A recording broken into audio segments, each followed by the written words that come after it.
City Application International Conference. We will start this afternoon with our third keynote speaker, Susana Sargento. Susana Sargento is a full professor in the University of Aveiro and a senior researcher in the Institute of Telecommunications, where she is leading the Network Architectures and Protocol Group. She was the winner of the 2016 Europe Union Prize for Women Innovators. She will present how can sensing and communication make cities smart.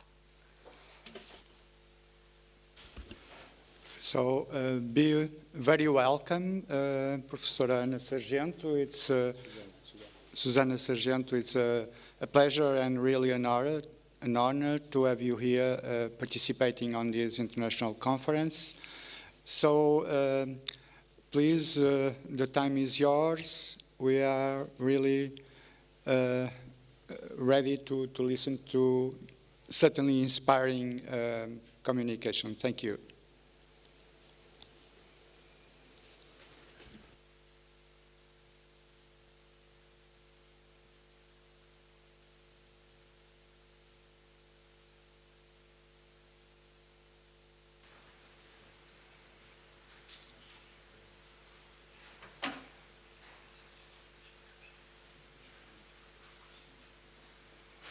Hello, can you hear me?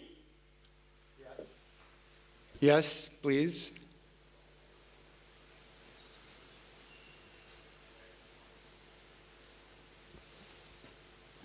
Are you listening to me?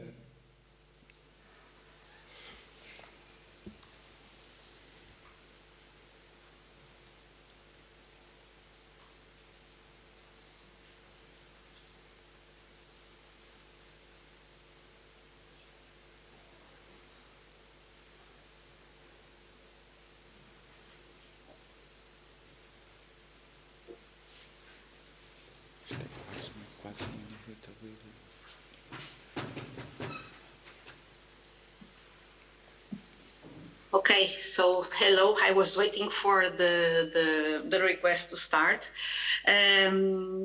but I will start now. Okay, so my name is Susana Sargento. So let me just share my screen. Yeah, not so share your screen. Sorry, because it will be important for me. So my name is Susana Sargento. I'm from the University of Aveiro and Institute of Telecommunications, so where we do our research. And so I'll be presenting a talk on how to use the sensing and to use the communication to make cities smart. Okay, so the objective is, this is a conference on smart city applications. I work mainly on communication networks, so I will try to give a glance of possible uses of the sensors and the communications and what they can do from ourselves and from a community in the city. So this is one figure of what could be a smart city, right? People are just going around without main issues, can work or read a book while driving or not really driving. So the cars are just means of transportation. So everything can be somehow smart in terms of being self-controlled, right? So people can just be there and make use of what the city just gives to them. So this is a video that already contains 10 years, but I think it's going to continue completely useful for now. So we can give and we can make, for example, people and cars and so on. So we can give them information, we can get information from them if we have all of them connected. So to be able to send alarms, to understand if the city is congested, to know information about the vehicles, about the people. So to be able to interconnect all of them, for example, to have some kind of sharing of vehicles and so on. So the connectivity for us is the key to make all these things work. So some years ago, I would say that this concept, it started in 2016, 2016, but we started to developing it in 2018. So the idea would be to have a smart city, and to make the city smart is not because it is smart, but it is because it contains information. So the information is what is important to provide also decisions that are better, because we have more information. And to have information, we need to have connectivity. So we need to make sure that we have all elements connected in a city. So this is an example where we have here, so this is Aveiro, right? So we have here cars, we have the houses, we have the muliceiros, the boats, the salt houses, the bicycles, and even drones, so the aerial drones. So all of them are connected. So all of them will be able to share information between themselves to make sure that we can optimize decisions and to evolve to something that is smart. So with this concept in mind, we had, so that was the first strategy. So we have to connect the city. And when trying to connect the city, it was true for Aveiro, it is true for any place. And so Castelo Branco will be true for sure. So we will have to provide the ground connectivity through fiber, to make sure that we'll be able to connect everything. So these orange rows that you have here, so these orange parts are the connectivity, the fiber connectivity that we have to include into the ground. And in each point, so this one, for example, is the one that you have here. So the city, besides the communication, the fiber communication, so each point contains other points of communication, sensors, as you can see here, the video cameras, the radars, the LiDARs. Here we have a millimeter wave communication. So these nodes here, so this node here, which is this one, has millimeter wave communications with this one. So to be able to extend communication, even if we don't have fiber. So this was the first approach. So let's have a city completely connected, censored, and what can we do with it? So that was the first approach. So just to give you some more information, you have here in the upper part some examples of antennas, sensors, and in the lower part, examples of the nodes that we also installed in the vehicles.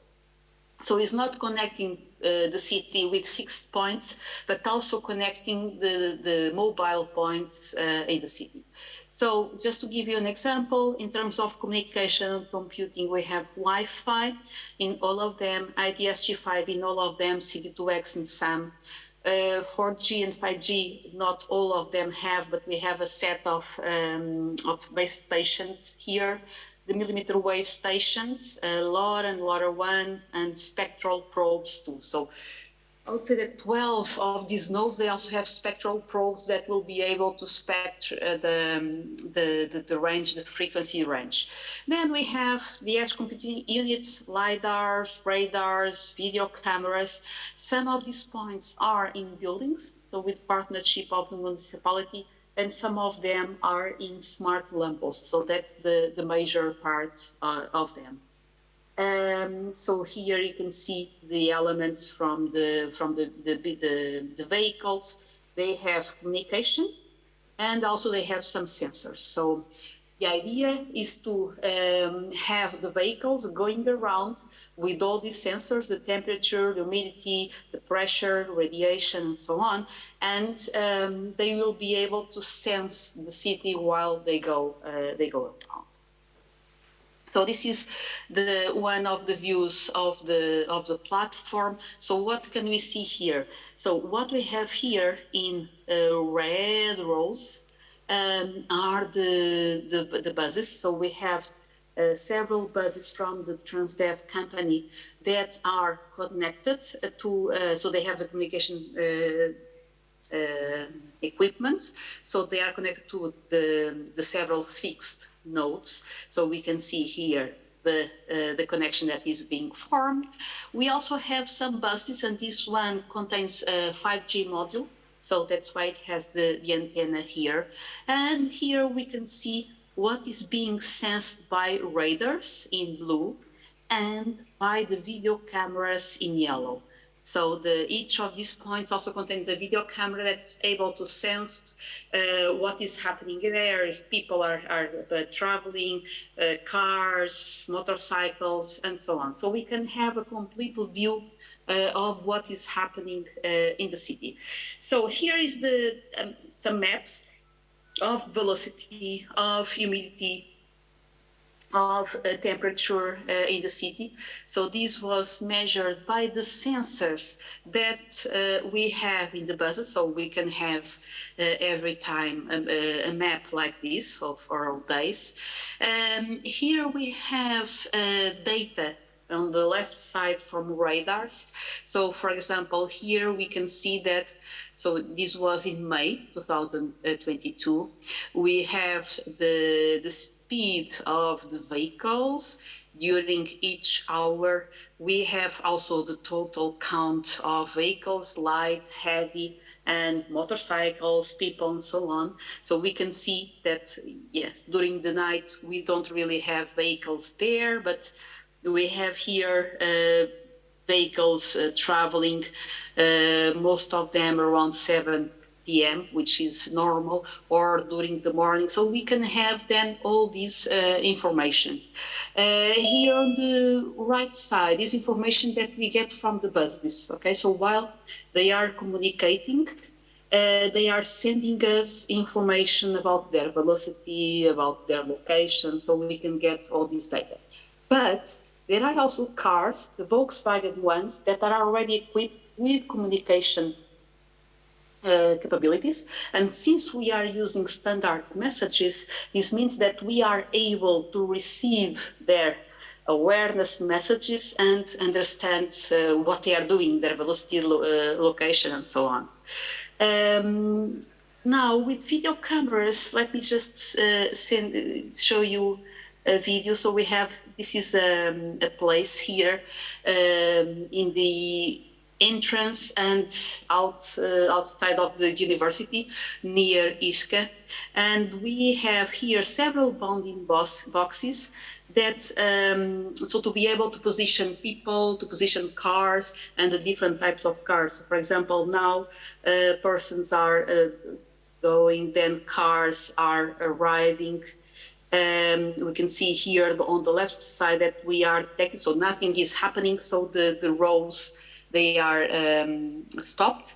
Now we have a car and a truck, I hope. Yes, so a truck that came in. So at the run time, so this is something that is being sensed and is being detected through, of course, machine learning algorithms. So now we have several trucks, one for each side. We are performing detection in real time. So this is the kind of detection that then goes to the platform to show what is happening there. And the other sensors we have is so we have LiDAR. Here is the LiDAR near near here, the university. And this LiDAR is here, you can see, sensing someone that is arriving to this place. So we have also, we can see here that we have a crosswalk. And now people will join this place. So we have more people joining this place. Then the car will go. So we can see also here a car that is driving and some people in this area. So these are the kind of sensors that are used for the vehicles, the autonomous vehicles, but we can also use them as fixed sensors to understand what is happening in the roads. So with all this data, it is not difficult to understand what is happening in the city. So as I started before, so a city is smart not because it is smart or it has smart algorithms, but because we are giving the possibility to communicate and to give data, to share data between the different elements. So this sharing of data, this knowledge is what is very, very important. So just to give you some examples here with radars again. So for example, we can see that there is this place where there are more cars entering than exiting during the morning, but in the afternoon is the opposite. So we have more cars leaving than entering the city. We can have the velocity, the acceleration to understand if the driving is dangerous or not, okay?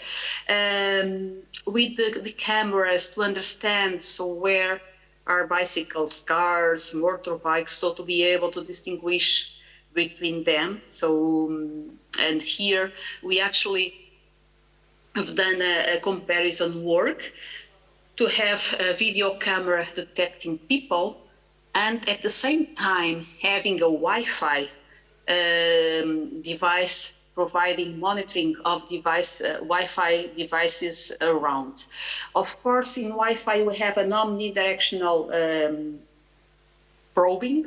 With the cameras, this is more directional, but we can see that there is some trend, similar trend, between the probing with Wi-Fi and the probing with the video cameras. So this is a map of velocity, but also as acceleration. So as I told you before, so we can understand where are the places where the driving is more dangerous. And this will make the city planner to analyze and to understand what can be done there to make sure that it doesn't stay so dangerous. So how are we measuring the dangerousness? So here, this graph in the X part, it contains the velocity. In the Y part contains the acceleration. And we have here this part. So if the velocity is small, we can accelerate or brake, it's okay. When velocity increases, we cannot accelerate so much nor brake so much because it makes dangerous, right? So this is the area of safeness, and sometimes with the data that we collect, sometimes we have some accelerations mainly that go beyond the safety zone. So this can give us all this data for us to understand what is happening. So let me just show you here a video. I hope it is already here. I hope you are seeing the video of the platform. So this is the city of Aveiro. For those who don't know, we have here a car that is equipped, with onboard units. So it is this car here in the city.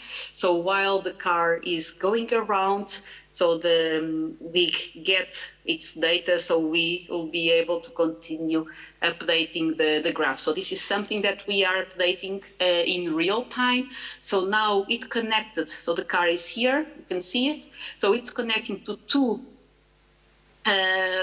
fixed access points, and now it's connected to three. Okay, so it is a place here. So all these three are receiving data from the car and can also send the data to the car. So now, and we can see here the car is now getting into this place where we have a radar. So it is now also being sensed by the radar with all the other cars there. Yeah, so these are the radar detected vehicles. So let's just continue. So this was an overview of the platform that I think it's important to understand. So what kind of data we can have. But now it's important to understand what can we do with this. Okay, so we have all this data. So let me just share with you some examples. Okay, so let me share some examples that we have been done not alone. So we together with some companies. So this one, for example, has been with Bosch. So the idea here is to be able to have safety for vulnerable road users, for people or for bicycles or motorcycles. So we started with the people. So with all these sensors, we realized that we can understand information about vehicles through their messages, through the radars, through the video cameras too. With LiDARs it's a bit more difficult. And also for the people, if they have their mobile phones, we can detect them through their sensors and also through the video cameras. Okay, so the radars, they can detect people, but they are not able to distinguish if it is a person or a bicycle. So we can have all this data and yeah, so for example, with the information from the messages, we can know velocity, heading, and so on from the car, but we cannot know which type of car. But with radars, and this information here is only from connected vehicles. Okay, so if the vehicles are connected, we cannot have information about it. With radars, we don't need to have the vehicles connected, but it's only in the area of the radar, but we can distinguish between normal vehicles, heavy vehicles, and others, so vulnerable road users. But with the camera, we can distinguish if it is a person, if it is a bicycle, and so on, but we cannot get information about the velocity. It's very difficult, and even the location is a bit more difficult to have that data. So if we are able to fuse all this data, we can know at which time where each of these nodes is to be able to improve the safety of them. So for example, here we can, through the information, so through the mobile phones, send information from the sensors of the person and fuse this data with the video cameras.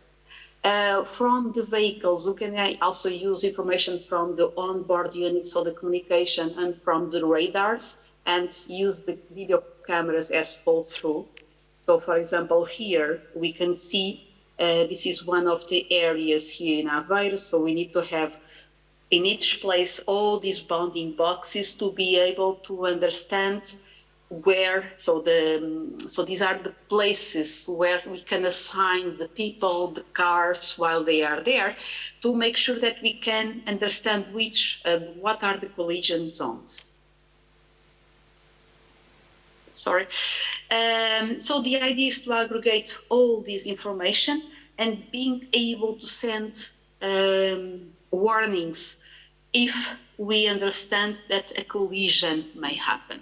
And why can we do this? Because we have all this data from people, from the cars. And what we've been doing at this stage was to send this data to the person, send this data to the driver. What we want to do in the end, of course, is to send this data to the vehicles themselves, to self-drive them.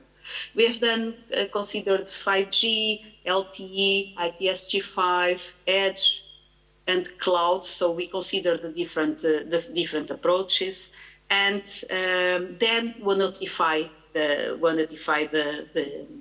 both the vehicles and the users. So let me just show you a small video about this work.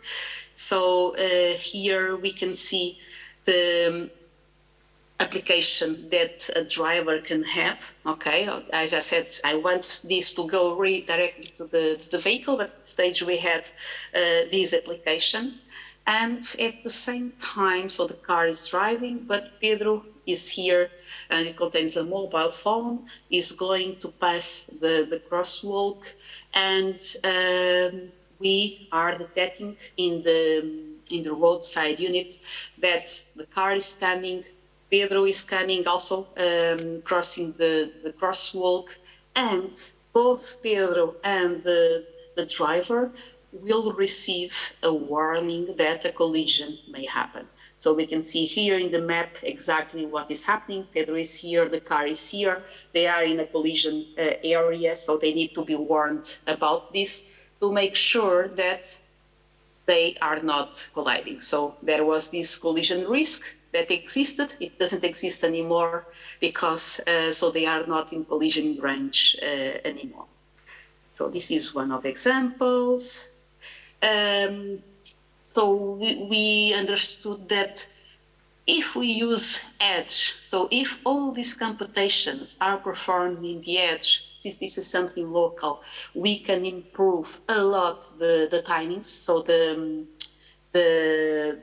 times that everything will happen, so to process the data and being able to send the warnings to the people. That 5G is really key for all this.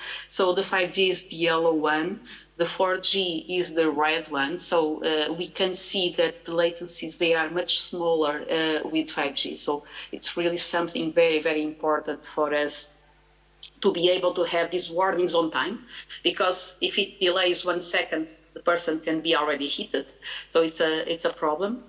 And the accuracy, okay? So as I was referring before, so for example, here in green, we have the accuracy of the information about position of the car. That is the same wherever it is, because this is being sent by the car itself. Here we have the accuracy of the position of the car that is good when it is in the range of radar, but again, so it really needs to be in the range to have a good accuracy. And here, this is with the camera, okay? So with the camera, we can only have a nearly good accuracy on the position if it is really there. So the cameras really need to be there and see the car, which can be too late. So that's why we have all these sensors, and the same with the people. So with information from mobile phone, we can get accuracy on the information. The camera can only see the people when they are there. So we have to be very, very careful on this. So this was one possibility. Another one is the emergency scenarios.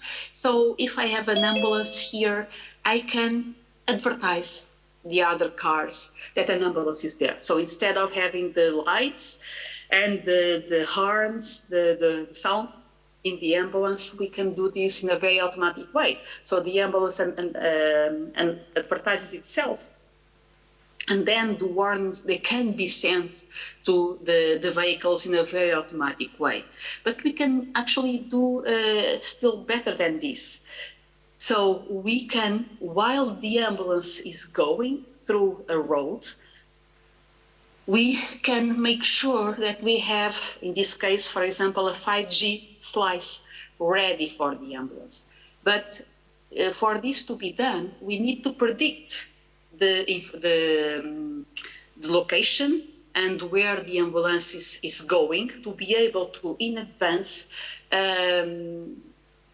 reserve and the networks, the resources, the required resources for the network slices in the ambulance. So these images here, they are from last week in Tech Week, where we were able to, with this car, emulate an ambulance. So what is happening is that we have some people there with some videos that have very good quality, but then an ambulance comes. And for the hospital to have a very good video from the ambulance, so to be able to help the people that are inside the ambulance, the videos of the other people, they can be downgraded. Of course, that we know that this won't happen in 5G, but this was the way to show that the ambulance is coming. Okay, so just to show that the ambulance is coming there. So let me just give you a video. So I have a video here where we can see this. Yeah, is this one. So in this video, oh, sorry. sorry, just remove the sound. So this was the video, the camera that is on the ambulance, that we want to have a very good video. So these are the videos from the other people. And we can see here in this map, the ambulance, and the other vehicles there. And this is the video from the ambulance. This is the one that we want to make sure is really good. So when the ambulance is coming, we want to make sure that the video from the ambulance has all the quality, irrespectively of the other services that are not so important, as I say. So this is from the ambulance. Another one is actually a follow-up of the vulnerable road users with the person is if we have now, it's not a person walking on the crosswalk, but it's a person in a bicycle, in a motorcycle. So in this case, things are different because the people, motorcycles and bicycles, they can just be side by side through the roads, okay? So the collisions, regions, and so on, they can be different. And at the same time, the two-wheelers, they can have onboard units. So they can have the same equipments as the cars they do. So there were several tests that were performed here. So to understand if we are able to have the two-wheelers with the autonomous vehicles at the same time. So this was an autonomous shuttle that we had in Aveiro. And here is the tests that we were doing with an onboard unit here in the bicycle. And we were testing different cases where the bicycle was in front of the shuttle or where the bicycle was in a perpendicular so perpendicular connectivity part of the shuttle. So all of these are examples on how the communications and the sensors, they are very, very important for us. Okay, so last week we had an autonomous vehicle here, an autonomous shuttle here in Aveiro. The idea was to be able to have people using the shuttle and understanding the way people perceive the shuttle, inside the shuttle, outside the shuttle. So this shuttle already contains the sensors and the sensors, main LiDAR sensors that it contains here. But we have done a bit more.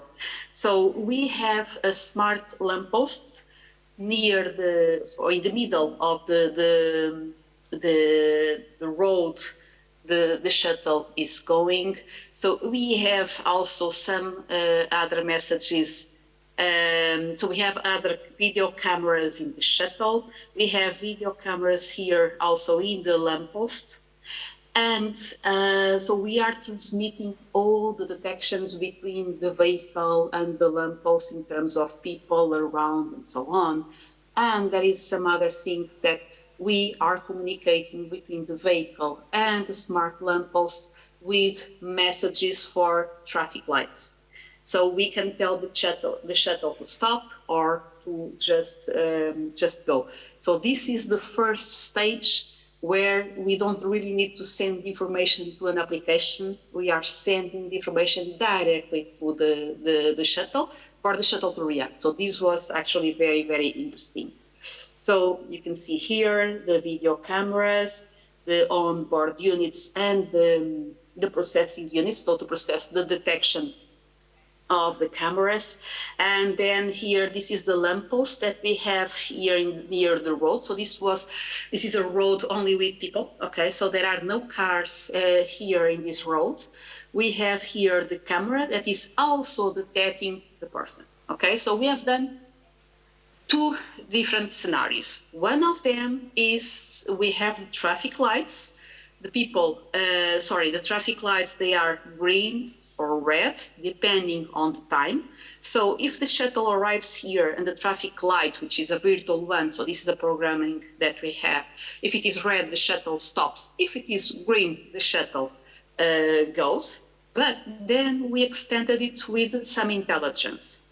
So the camera is here.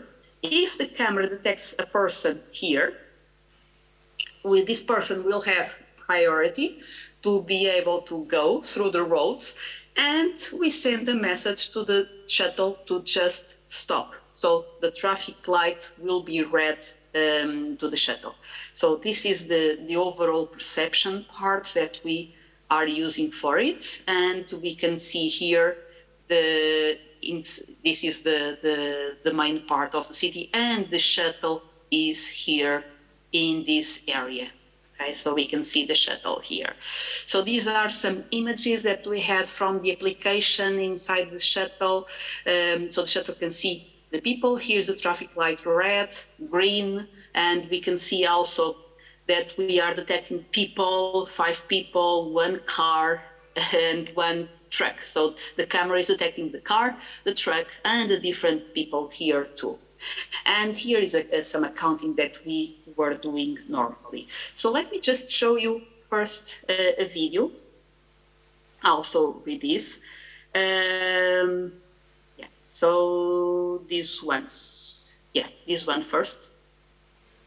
So this is the application that we are having in the shuttle. So the shuttle being able to detect obstacles because there was this person.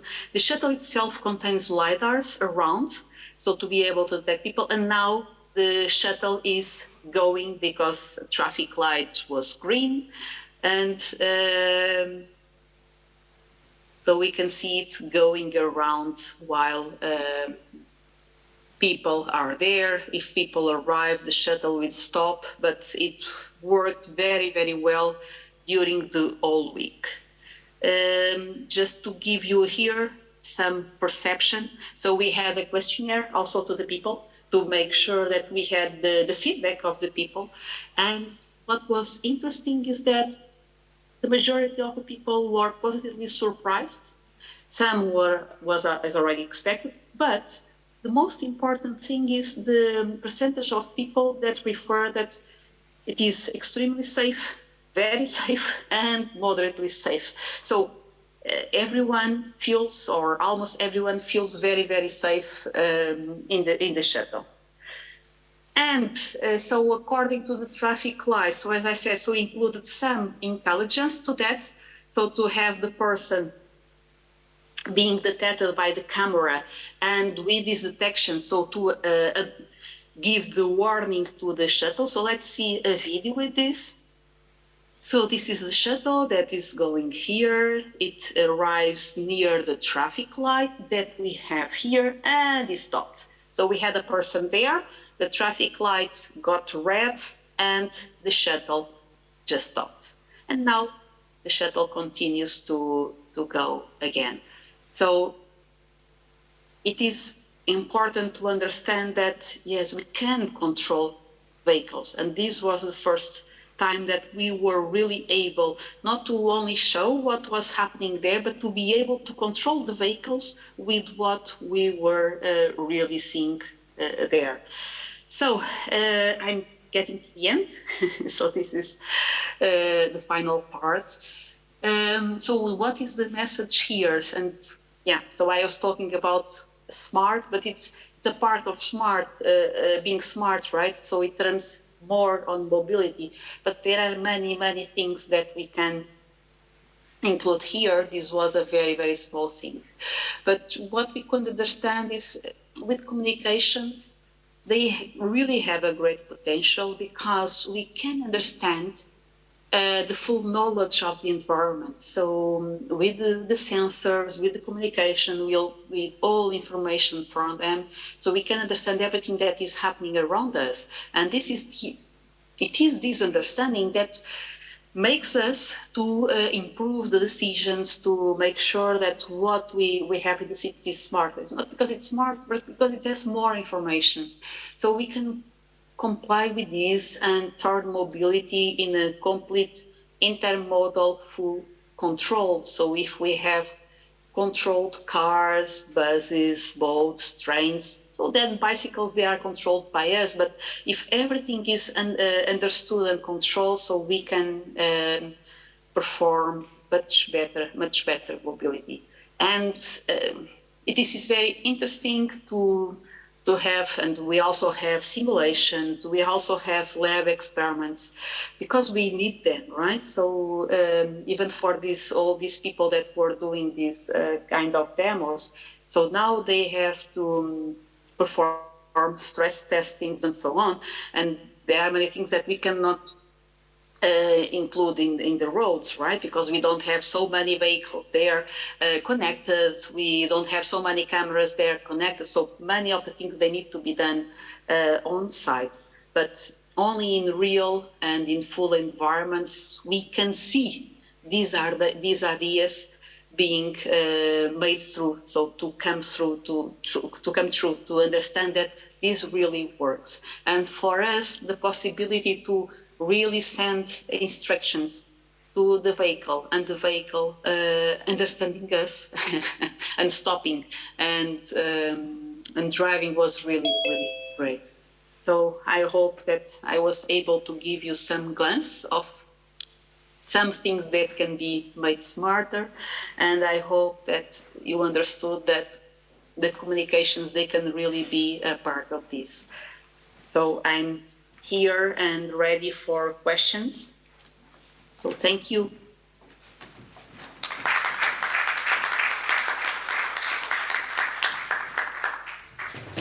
Thank you, Professor Susana Sargento, for your so rich communication that showed and illustrated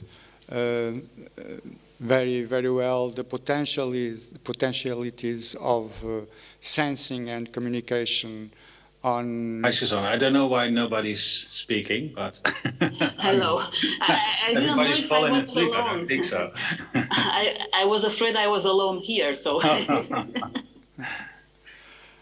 There are people online, but yeah, they don't seem to be active. Okay, so we now open to questions to Professor Susana Sargento. Please, yes. Hello. Congratulations for your work. I have a question about this. I can see that we have working in similar things. And my question is about what is the metric used to measure the network performance in the analysis of this work? So, yeah, sometimes it's not easy.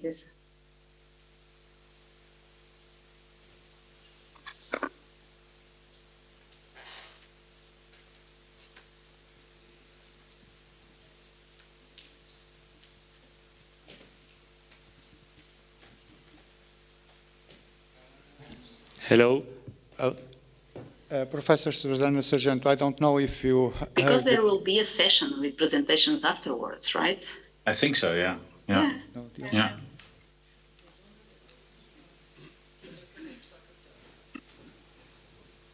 Yeah, I'm just curious why... I got a message by Anna Ferreira, but... Susanna, can you hear me?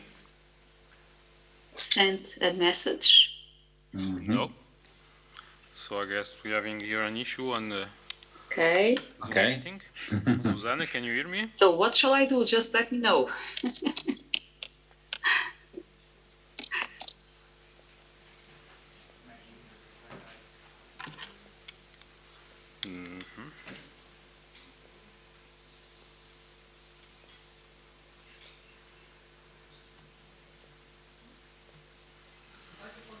Okay, so there is the question that I'm receiving here from Anwar about the security of communication in the autonomous vehicle. So the security is always the question I have, okay? So I'm already ready for the security thing. So for the autonomous vehicle, security is key, right? Because we are sending messages to go, to stop. And if we are sending the wrong messages, or if someone is sending the message and they are not the right ones, so we can have problems, and these problems are directly related to the life of people. So all these interactions, all these messages, they have security into account. They have authentication, they have signatures and so on. So this is not something that is done over the air without without a security and privacy there. So in terms of encryption, in terms of authentication, everything needs to be in place.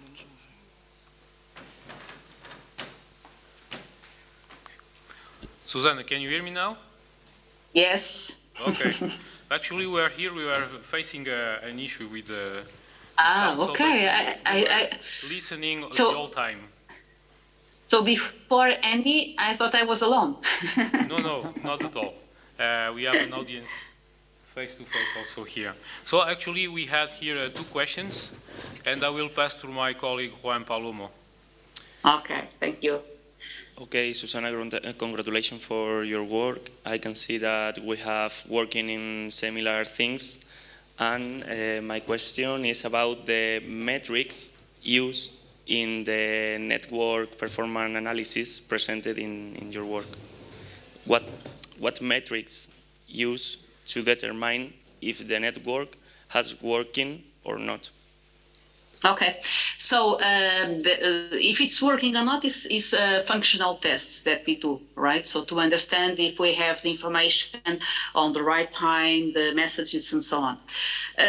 So we do functional tests, we do performance tests. So in these performance tests, we try to analyze which are the metrics that are important. We use time because we have to understand if the messages are being received on the right time with small latency. We use packet delivery ratio, we use packet loss, jitter, and so on. And when we go to video, we also have metrics that then makes us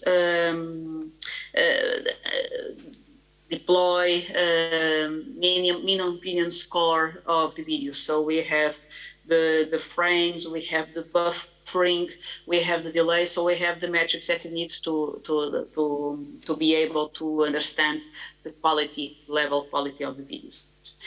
The other types of tests we do was the ones that I referred before, so the load tests, because sometimes everything works when we have one card, when we have one sensor, but one camera, for example, because the processing is always a bit complicated. But then if we include 10, so things can go down. And actually, we already experienced several problems that we had, of course, to change with the brokers. Okay, so when you have the broker, if the broker is receiving many messages, it may delay a lot. That. So we also perform the loading tests to make sure that the system is not decreasing performance while it's being more loaded. One metric that I also showed in some of these, so the VR use, for example, is the accuracy. Okay, so to understand the accuracy of the position.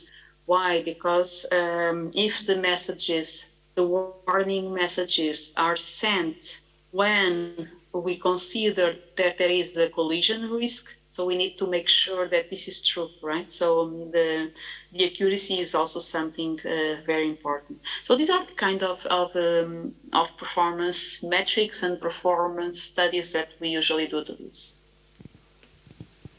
So another, just thinking, so some other studies that we have done. So as you have seen there, so we also use perception messages. And these perception messages, they have to send information from the detections of the cameras, detections of the radars, LiDARs, and so on. And these messages, they can be small or large, depending on the amount of information they have, right? And this can have a strong impact also in the performance of the overall system. So these kind of studies, they need to be done, understand the 5G, 4G, ITSG5, understanding the edge versus cloud. So these are the kind of strategies that we use also to understand what's the best in terms of processing, in terms of the messaging and so on. Okay, thank you. I don't know if there's other questions from the auditorium or from the colleagues that are online in different countries. I think Rogério, as usually, has a question. Yes, Susanna, I have a question. Can you hear me? Yes. Okay. This is more, it's not really a question, but I believe that the Aveiro network can be also used by other research institutes by an open access. Is it true? Can you comment a little bit on this? Thank you. Yeah. So we have been. So this is open. This is open to companies. This is open to other research institutes, and actually we have been working with several groups from the academia and from companies. So, for example, the examples I showed to you were some from with the cooperation with Bosch. So we are using, so these are some use cases that they'd like to test, so we are doing this with them. Some cooperations, so also with Altis Labs, so the emergency vehicle that I was showing there, so where we are integrating the 5G network slicing, and the 5G is actually from the Altis Labs, but all the mobility data that we are using to being able to predict where the ambulance is and to give the trigger to the network slicing. So this is the part that we have done, but we also have cooperation with other companies. With the research institutes, we are having different kinds of cooperations too. So some of the cooperations are with respectively to the data. And we have been having, so for example, to understand the sound and mobility data, how can they be accomplished. We also had cooperation actually with Brazil, where they had their IoT, real-time strategy platform that they were testing only in the lab, and they wanted to have a place to test in the city. So basically, through containers, we developed their modules in the different roadside units here in the city and the vehicles, so they were able to test in the real environment. We also have cooperations, for example, with the detection with the LiDARs and video cameras, because there are several groups. So, for example, I have a group of colleagues that are working on how to develop new LiDARs with new techniques. So they are using our LiDARs to be able to get the data they need to develop their LiDAR. So there are many types of cooperation that we have been using, and it's just a matter of discussing, understanding the main goals, trying to understand the benefits for both parts, and that's it. Okay, I have just a final question. Yeah, so there is a question, so there is here the transition to 6G, right? So, in terms of 6G, with respect to the cooperation between nodes and even drones and so on, so the platform is ready, and actually we are already doing some works with respect to that. But the main issue, I think, is to be able to have also 6G radio. Okay, so the communication equipments we have in the lampposts, they are software-defined radio.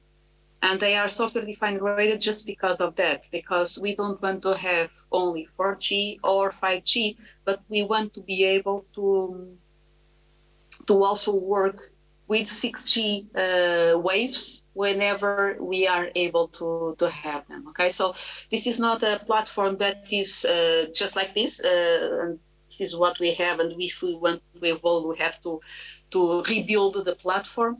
But in terms of equipment that we acquired and so on, so not only in terms of the research, but in terms of equipment, we were already anticipating that. So so this is what we use to make sure that we are not tied to 5G, but we can evolve rapidly, and it is more a matter of software than of hardware. Thank you. Just a final question. We all know that the digital revolution is putting to cities and different local municipalities new and big challenges. The thing that I want to know of your experience with Aveiro is if the local governance, the local municipality, is giving a proportionate answer in terms of capabilities to be able to fully exploit the information and transform it in knowledge and exploit it in terms of strategic management for the city. Thank you. Mm-hmm. Okay, so I forgot to mention something which is important, which is that municipality is with us from the start. Okay. Because if it wouldn't be like that, we would have serious problems. Let me just, here. Okay, so this is a urban innovation. So this was part of a urban innovation platform, which was led by a municipality. So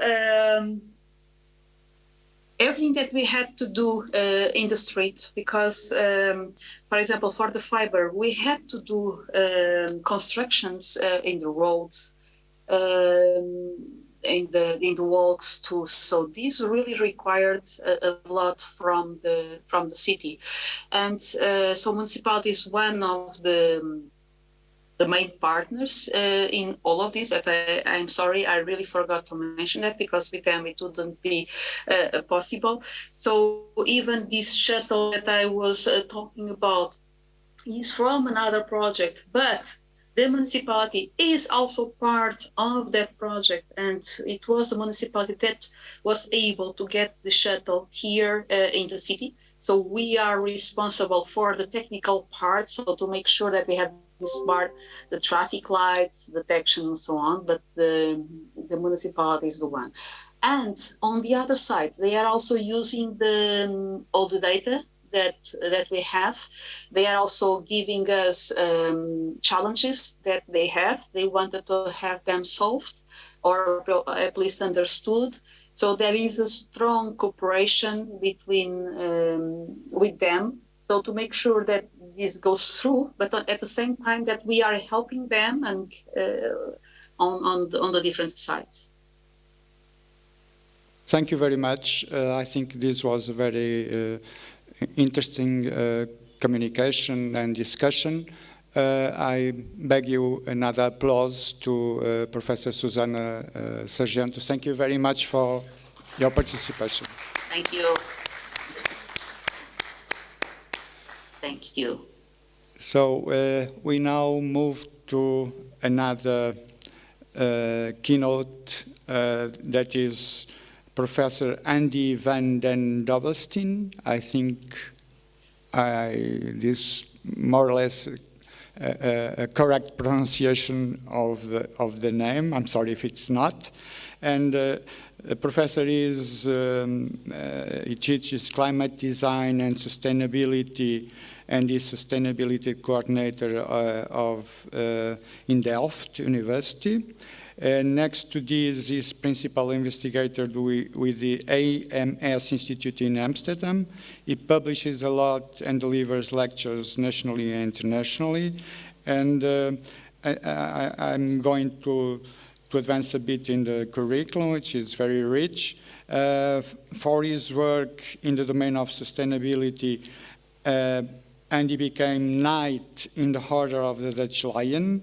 In 2019, he received the Academic Society Award from the Dutch Royal Institute of Engineers for the way he communicates scientific knowledge to the general public. So we welcome you, Professor Andy, and we are excited to listen your communication 2050 now, creating the future sustainable cities today. Thank you.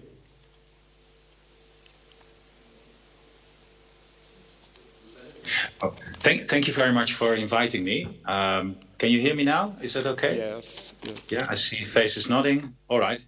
I'm going to start to share my screen then, see if that works. Always a few hurdles that you need to take. Here we go. Can you see my screen now? Yeah? Okay. Thanks very much. So, yeah, my presentation, I titled it 2050 Now, because I really think we should start thinking as if we are living in 2050 already, and taking the boundary conditions of that year for our designs and developments today already. And I will illustrate that. So let's see if I can click. Talking about sustainable, that's a definition. It's a word that means a lot. If you have a discussion with people in the building industry, it tends to be everything. It's about resources, it's about health, it's about economics, it's about social issues. And when people think it is everything, then they are hard to move forward in a direction we want to. That's why I like to use this definition, which was basically coined by my own master, Jon Christensen. And sustainable is actually everything that future generations want to inherit, use, and maintain. So it's not about us. It's not about creating the favorable conditions for ourselves. It's for our children and grandchildren that come after us. And every decision we take right now should actually be taking into account the impact on a few generations after us. And we haven't done that. We are usually looking at political terms of 2 years or 5 years or 4 years. Now, what are these requirements for 2050? We know we have to be climate adaptive, so ready for the climate of 2050 already. And I think we should start doing that now already. We should design our built environment as if we will have the hot circumstances of that year. We also need to become carbon neutral, meaning that to avoid runaway climate change in the long run, we have to shift to renewable energy as soon as possible. Of course, in 2050, the Paris Agreement said that we should be carbon neutral in general, but I think we should shift there much faster because the climate is changing faster than we think. Circular is also important. Everything needs to be part of the circular economy by 2050. So why not try to do that immediately today already? And last but not least, and that's maybe a positive note, is that actually shifting to a sustainable society will add value to the built environment because it will bring more health, happiness, biodiversity, and better circumstances for our children. And I will illustrate that. But let's first look at the climate. So climate adaptation, what does it mean? Well, we know, and insurance companies know that there is more extreme weather these years.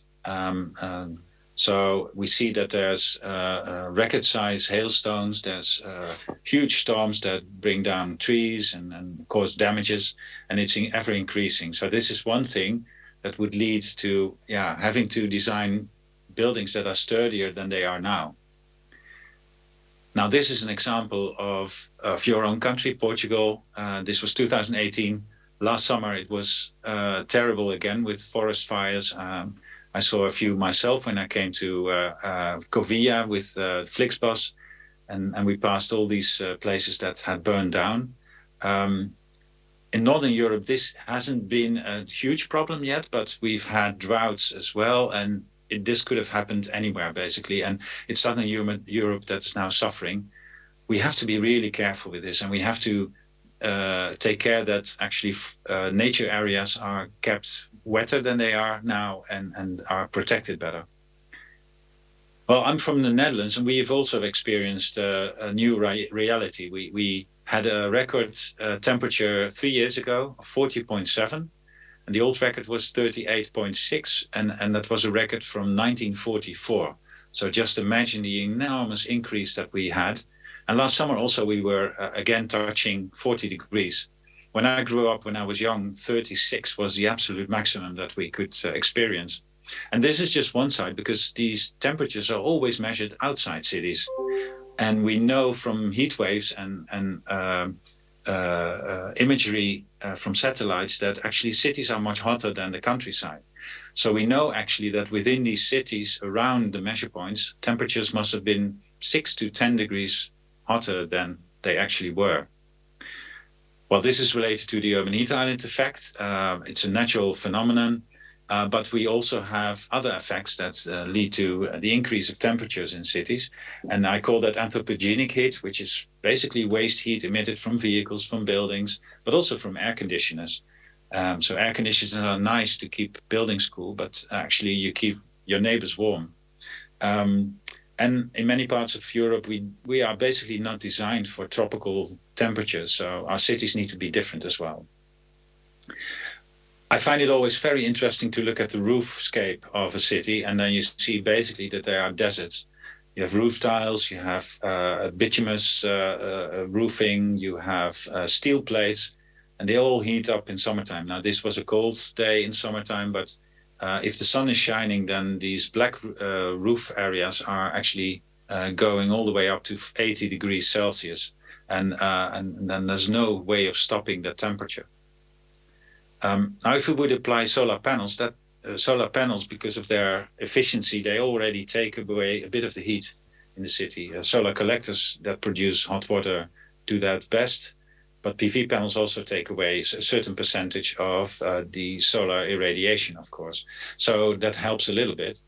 But nature, of course, has a better effect. So if we add green to cities, especially green roofs, then that really helps to cool down the city best. That brings me to actually the importance of green, because green has so many advantages that we should start to design our buildings, including a lot of green in everything we do. Here you see basically an overview of all the advantages that green has, and that's apart from the psychological needs of humans that love to be among green still. So this is also one of the requirements. Now, one other aspect of climate change is the difference between excess of rainwater on the one hand side and droughts on the other. Well, we are experiencing both of them in Europe, and this was an example of last year when large parts of Germany, Belgium, and the Netherlands got flooded. It was a strange time of the year to do that, because normally we would have these floods if they occur after winter with melting water from the mountains. But now it was happening in the middle of summer, and that sort of showed that we should actually start to think differently about urbanism. We should create more space for rainwater to be retained. And these are ideas that were already presented 15 years ago, but actually we haven't done that yet in the Netherlands. Another option would be, of course, to think about floating houses, floating buildings. And at the moment in Holland, there are not so many. But there's one big building in Rotterdam that is the first big floating office actually that has been established, and that can sort of withstand flooding in the future. Now, in my own country, we've experienced lots of floods over these centuries. The last one was in 1953, the last big one, with thousands of people killed because they got drowned. And we have we are on the edge of a geodesic plate that tilts. So part of our country is also sagging. So the blue parts you see here are actually below sea level. You can imagine with this rising sea level, the blue part is increasing. And that also happens because of the sagging soil. So we are actually a country that is nearly 50% below sea level. And actually the most economic parts are in that blue area. Now there's one polder, and a polder is one of those spaces under below sea level. That one is the deepest we have. That's called the Zuidplaspolder, and it's 7 meters below sea level. So imagine 7 meters, that's about a 2-story building. And they asked me and my team to come up with a plan for a new neighborhood that was built in this polder. And of course, the polder is being kept dry by drainage pumps. But they asked us, can you design a neighborhood that would be safe up with floods up to 1.3 meter? Because that was basically determined as a flood that could occur once every 100 years. We came up basically with a positive plan by presenting flood-proof housing. These are 8 examples. We in total present 18 different buildings that would be safe up to that level of 1.3 meters, maybe 1.6, which is half a floor height. And then you could introduce split-level houses, for instance, that are safe for that flooding. The most interesting one, I think, is the one with aquarium glass, where when there is a flood, you can actually see a totally different biotope rather than green pitches. So that's I just mean to say that there's also a positive take that you can use when thinking about these climate impacts. But of course, it's better to sort of avoid flooding by keeping the rain within the built environment. And there's been developments of so-called sponge roofs that basically can retain a lot of rainwater before it flushes down. And these are, well, this is a new one that still has to become green, but and this basically keeps a lot of rainwater in store. And that's also useful when we have long periods of drought again afterwards. On the floor level, on the ground level, actually, it's good if we think in water squares. There's 2 examples in Rotterdam in the Netherlands, where you have these squares that are normally dry and for kids to play. But in heavy rainfall, they can actually flood. So there's a basement underneath that can fill up. And then the square is eventually flooded. And then the kids can basically play with water in the squares. And they love it. So these squares are not bad as a sign of climate change. So they actually bring new pleasure to the cities. And they are useful, of course, because it also keeps the rain within the city and takes care of drought periods afterwards. So concluding, preparing buildings for a different climate, we should apply sturdier building envelope details so that in storms, actually buildings do not get damaged so easily. We should capture rainwater and use it, design safely for floods. I think in the Netherlands, in the northern parts, we should learn actually from examples in Southern Europe. So we should look at Portugal and Italy and France and Spain, to learn from traditional architecture when people manage to make comfortable buildings without any technology. And those design principles we should learn in the north. And maybe Portugal should learn from Northern Africa in that sense. We can still avoid cooling, especially in the cooler climates like ourselves, by using bioclimatic design. In bioclimatic design, you use the local circumstances optimally in your design. To give an example, in the Netherlands, we have these hot summers now, but in winters we are still relatively cool. So our soil has the mean temperature of our climate, which is only 11 degrees. So the soil we can just simply use for free cooling. Heat pump systems are a good system because they can both cool and heat, and in climates that need both, that's the most efficient way to do it. But we should be careful that we don't disturb the urban climate. If we make air-to-air heat pumps, then they blow out hot air in summertime, and then we are heating up the city again. So we should avoid that. I mentioned this, solar energy means also cooling, and using more green is a very important one. Now, green might be a good solution, but in many southern cities, and this is an image of Palermo in Sicily. Palermo had experienced a temperature of beyond 50 degrees last year. Those cities actually need to be cooled actively now, meaning that we should take away the heat in urban squares and in tarmac roads and store that for wintertime, so that cities in summertime are actually cooled down a little bit, because otherwise they become uninhabitable. I think in Southern Europe, this becomes a serious solution we have to think about.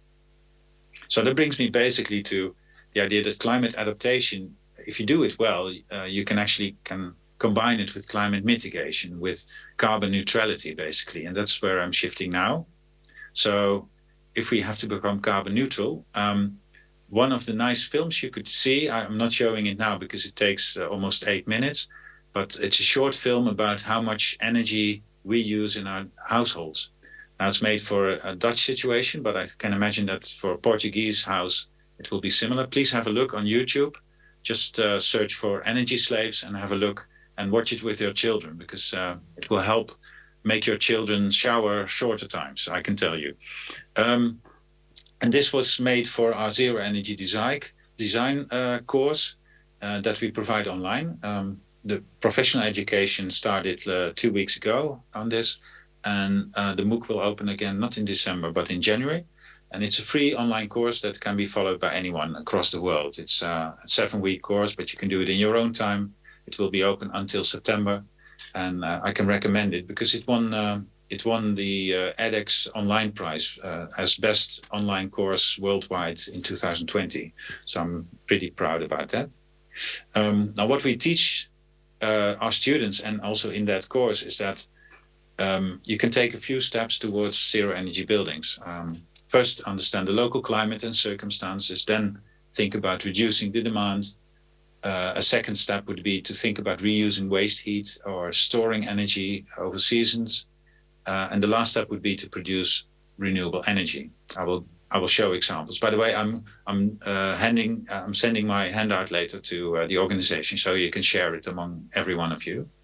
But it always starts with reducing the demand. So thinking about architectural measures that you can take, about the orientation of a building, thermal insulation, etc.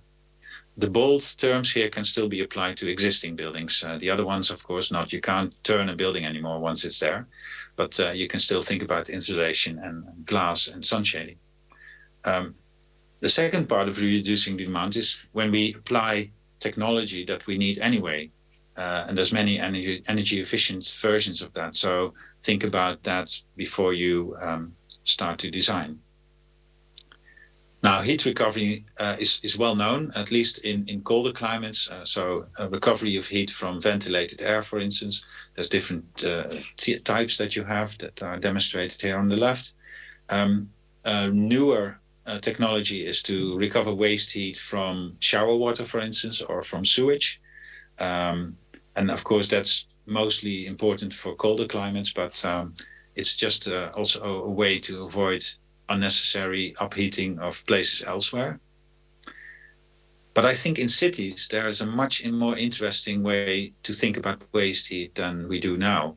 So if you look at these images, they show from the hospital on the top left side to the swimming pool on the bottom right side, the demand for heat, cold, and electricity per square meter. And you see big differences in that.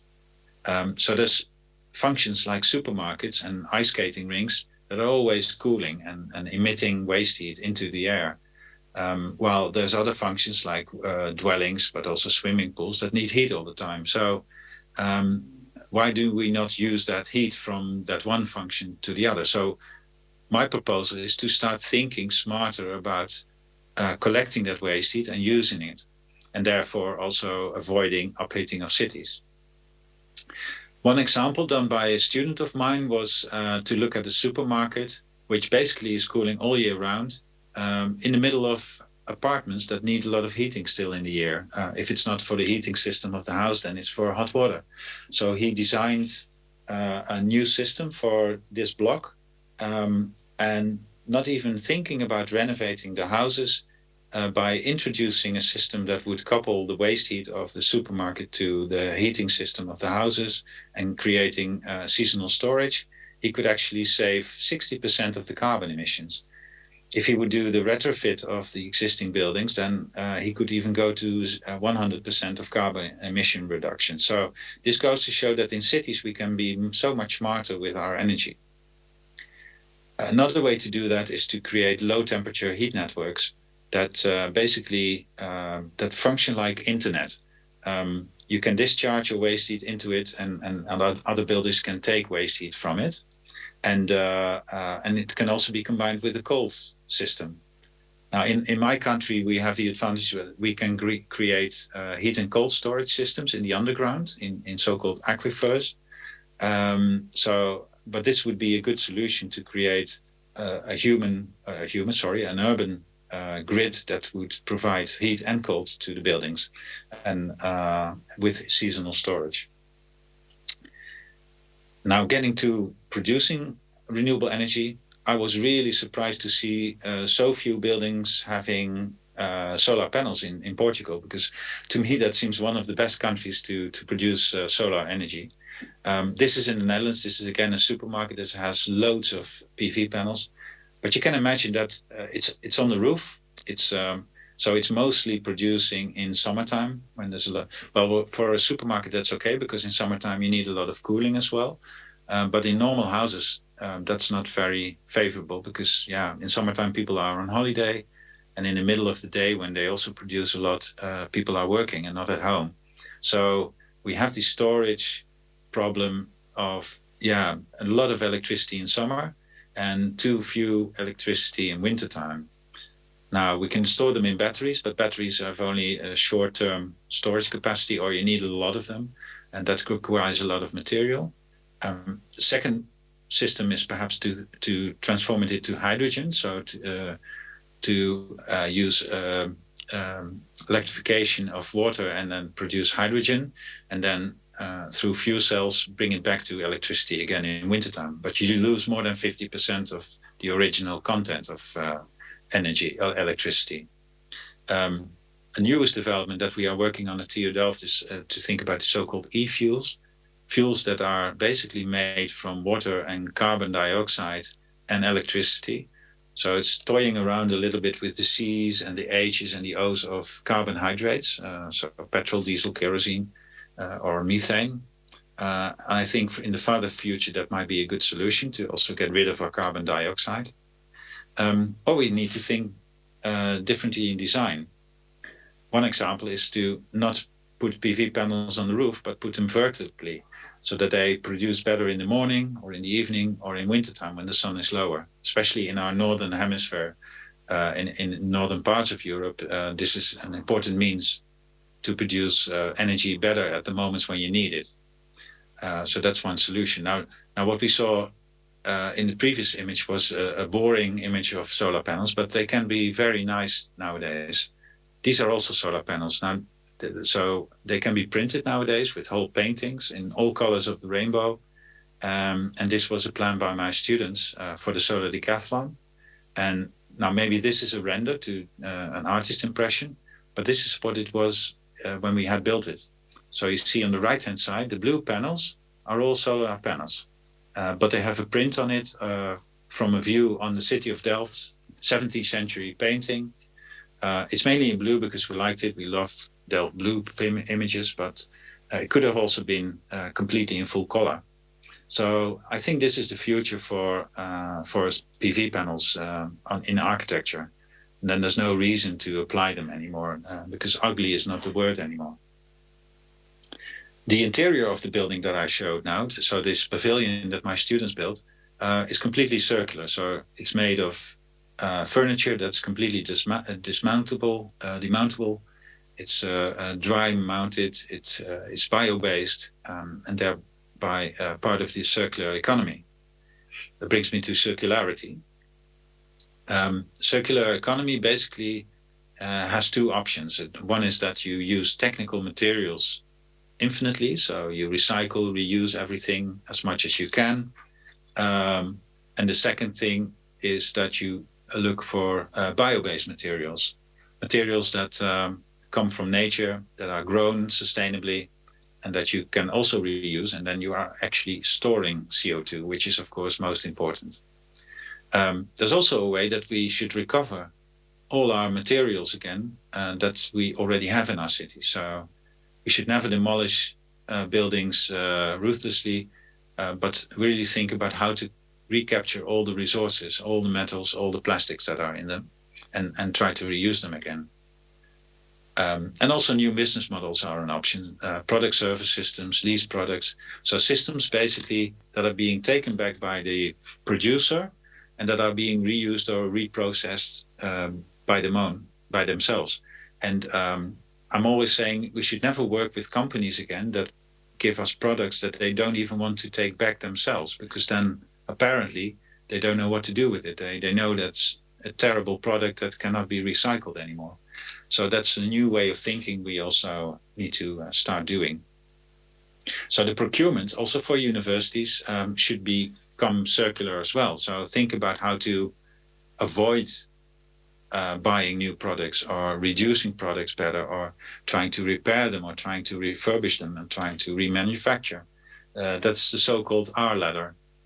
And this applies basically to everything we use in universities and cities. It's equipment, it's furniture, it's all sorts of products like paper, coffee cups, but also building materials and services we buy.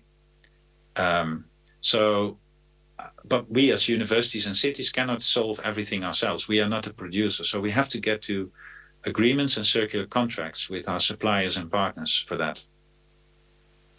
Another thing related to circularity is that we should start reusing buildings more and not demolishing them and replacing them by a super sustainable one. Because even if we build a super sustainable building, the carbon footprint, which you see on the left-hand side, that's the forest needed basically to compensate for all the carbon emissions because of the building materials, the embodied carbon of the building materials.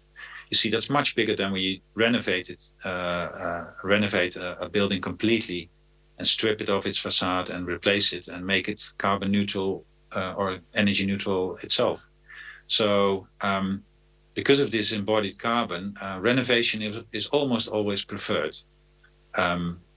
And that's what we need to start thinking about. It's not just about the energy use of a building, it's also about the materials we use and to reduce the carbon in those materials.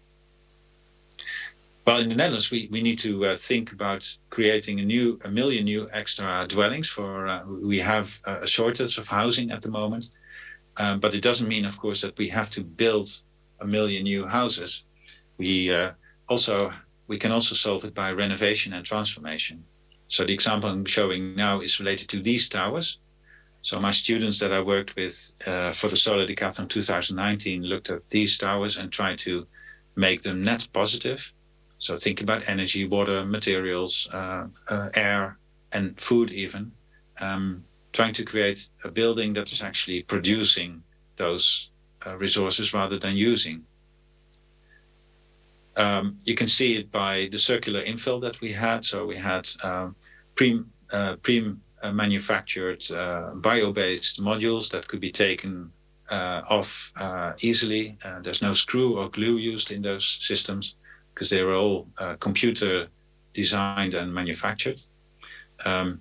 Another way is that, well, if you have a tower and you don't have an outside space because a balcony is not possible, you can create it inside with a green wall like this. And these plants help to purify the air that's coming in.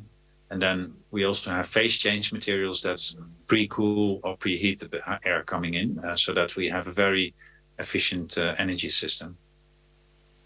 Now, with these towers, you can imagine there's little roof space. So if you want to produce electricity, you need to do that in the facade.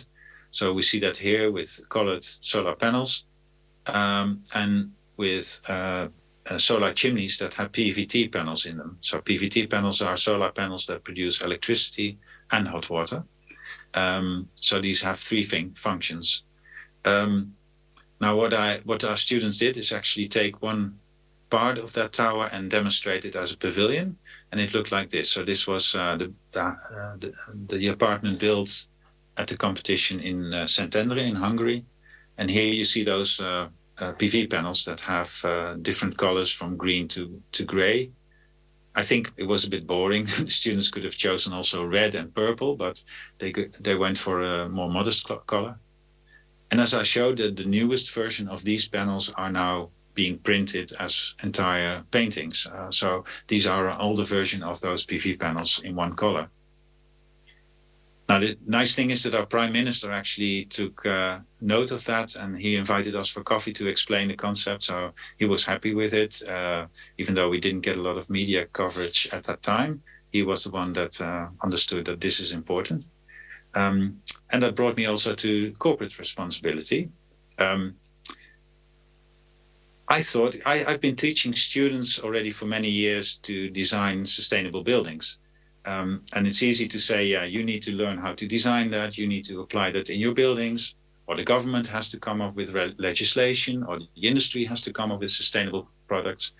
But actually, each one of us needs to become climate adaptive, carbon neutral, and circular, because you can't tell the neighbors that they need to do it when you don't. And that's a finding.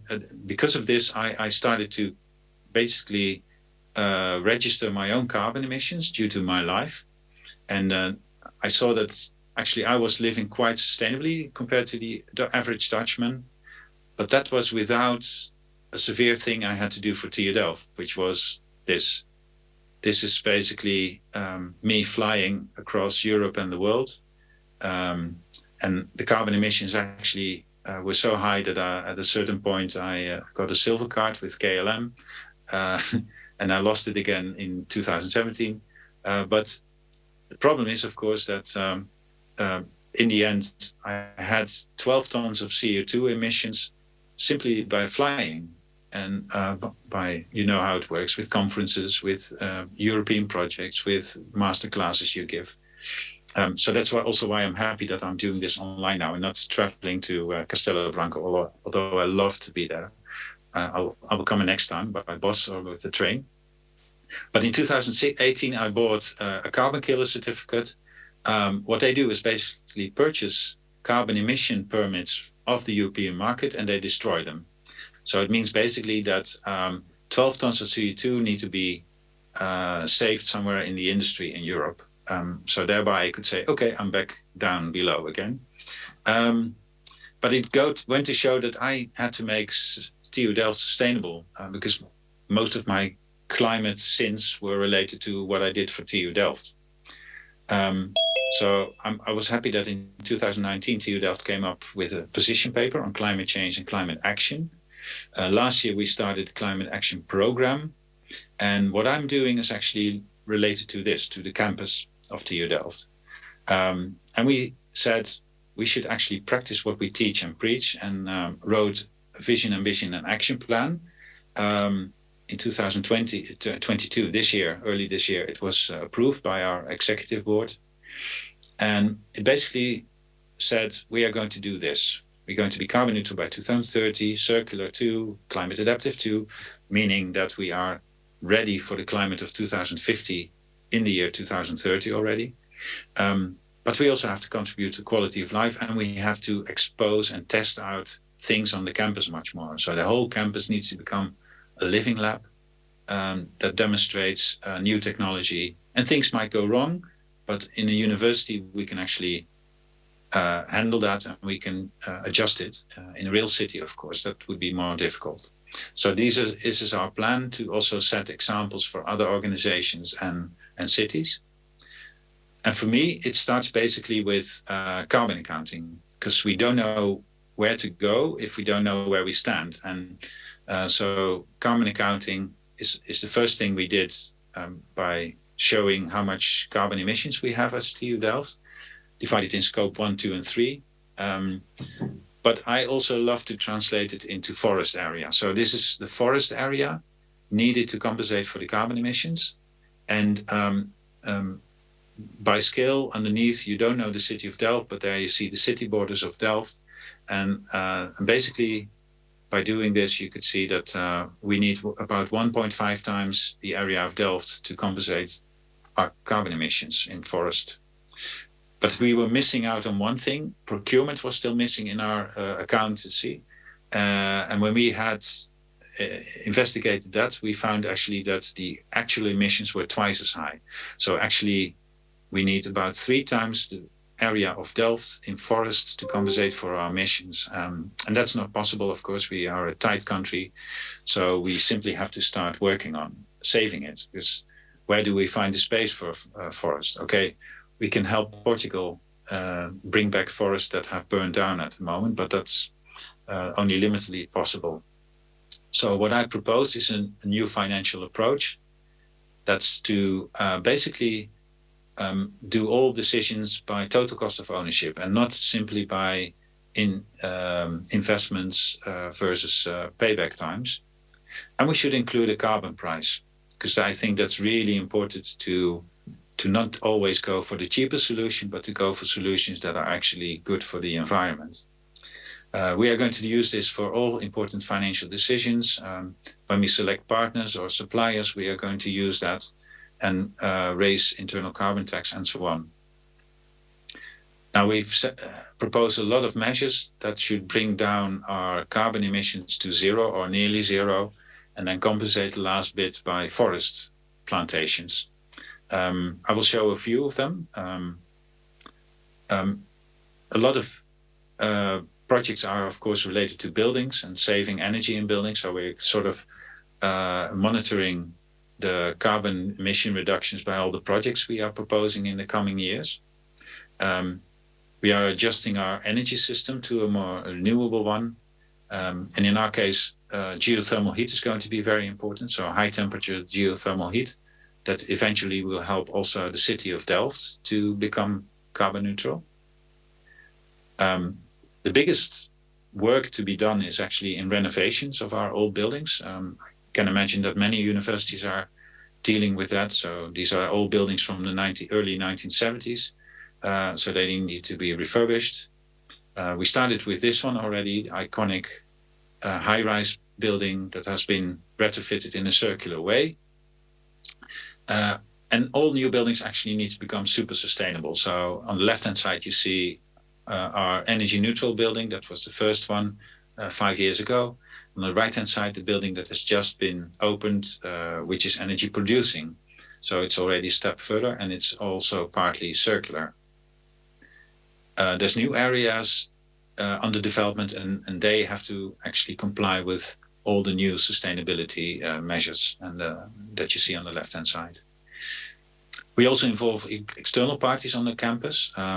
This is a caterer that is going to be part of our aquathermal energy pilot, which is quite interesting because aquathermal energy is meaning that you take heat out of the water to heat your buildings or to create hot water with a heat pump system. And by doing that, of course, you cool the water and then the water quality becomes better. Because the Netherlands has already heated up by 2 degrees due to climate change, but our water has heated up by 3 degrees already because of all the waste heat that is discharged into the water. And therefore, we have a lot of algae and bacteria. But if we cool it, then that's less. We also provide cooling then in summer, but for us, northern people, this is much more important because we love to ice skate, and this has become ever more difficult due to climate change. But if we use these heat pump systems that take away heat from the water, then actually ice skating will become possible again. And that would never happen if we would stick with fossil fuels and air conditioners. Now, sustainable travel to and from the campus, we are dealing with it. I won't go into too much, but many people are already coming by bike to Delft, to our campus, but still too many people living 5 to 30 kilometers from the campus are taking the car. We're trying to get them onto electric bikes or electric scooters or electric cars and not use a normal petrol car anymore. Now, you saw that my flying was the worst thing I did for the environment. And especially short distance flights are terrible because they emit most carbon per kilometer. So that's why we have started a pilot project at 3 faculties to actually prohibit to fly within 700 kilometers or within 8 hours train ride distances. So there's a lot of faculties now that actually say you're not allowed to fly anymore if you can get somewhere by train within 8 hours. And my own faculty actually says train is the rule for whole of Europe, or buses, and then if there's a good reason not to, then you can take the plane, but then you have to pay internal carbon tax, and we're using that to start up sustainability projects or to help students travel sustainably. And now I come to the last part, and which is the most difficult one, because food is also a very important factor. Maybe you remember, if you saw the image with the carbon footprint of TU Delft, that food actually was 1/3 of all the emissions. And that's because of mostly all the animal-based products. And here you see what it is for the UK. Now, our requirements for the campus is that food should be healthy, tasty, but much more local, more seasonal, more vegan, and less animal-based. And if it's animal-based, it should be animal-friendly, because we have a terrible bio-industry that treats animals in a terrible way. And I think we should get rid of that. Well, do we have scientific evidence for that? Yes. The Lancet has presented actually a sustainable collection of food that brings all the nutrients we need and all the fibers and vitamins, but in a different way, in a way that the earth can carry. And that's the Eat Lancet diet. And you see it here. And you see there's still a little bit of animal protein and there's still a bit of dairy, but much less than in our present day share. So there is no other way than that we should shift our diet to this. And TU Delft has chosen to go for this average diet, meaning that there will be vegetarian restaurants like the Faculty of Architecture has. There will be also vegan restaurants, and there will be restaurants with that still offer meat, but much less. So that's what we're doing now. And that, of course, causes the most trouble, because that's when you hurt people, when you say we don't serve meat anymore. If you want to know more, then you can find information on this website of sustainability at TU Delft. And I want to thank you for your attention, and I will stop sharing my screen so you can start to ask questions if you have any. Thanks for listening.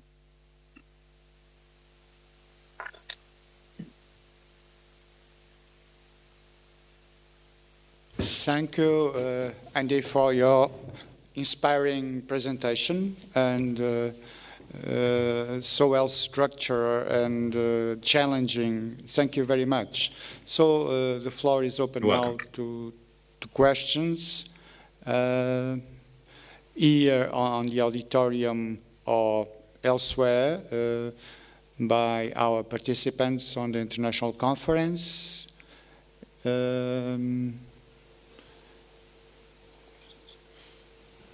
I can imagine that I presented a lot. So just a moment. Two questions here. Yeah, I see some fingers. Two persons.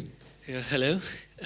I really like your presentation, especially the ideas that you have given. Thank you. There were some ideas that you have given that when we can use the exhaust energy from one, from supermarket to the apartments or like the swimming pool.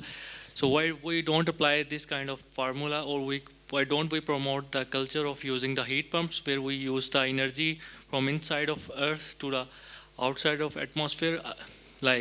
I think this the idea was same, but like the energy source is different. So I'm from Belgium, and I think the usage of heat pump in USA is very common, but in Belgium or in Netherlands, it is not so culturally promoted. So what are your views about this?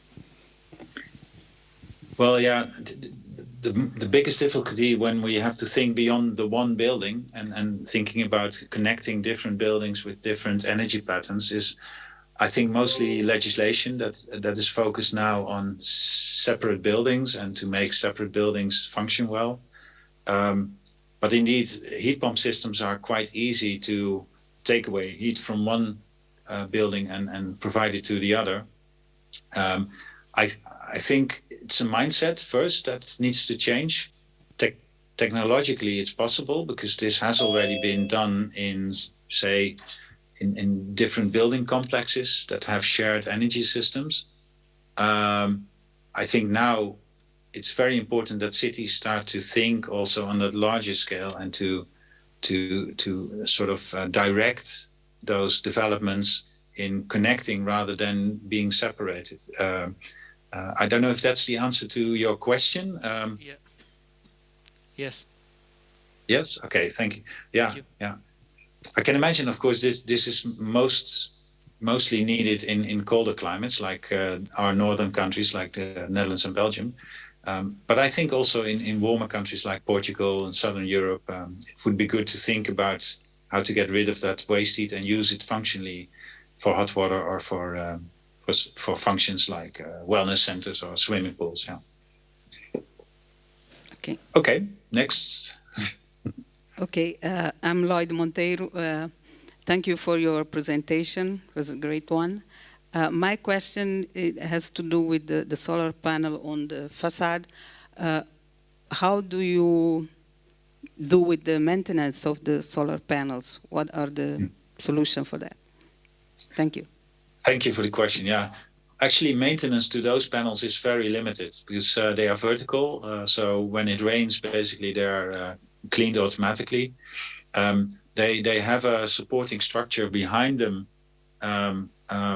of aluminium, and you basically hang them on the facade, and they can be taken out also easily when they need replacement. It's quite easy. And of course, they have the wiring behind that facade, and that should be done in a safe way, of course.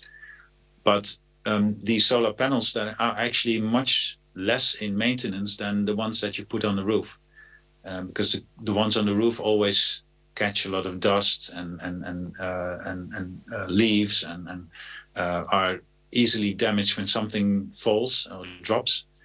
So I think it's easier. And some people also ask if is the efficiency of those panels not much lower than the ones you put on the roof, but actually these are not. This is a different type of PV panel that has semiconductive material that even produces electricity when there's a little bit of shading on it, because the current can go around the shadow.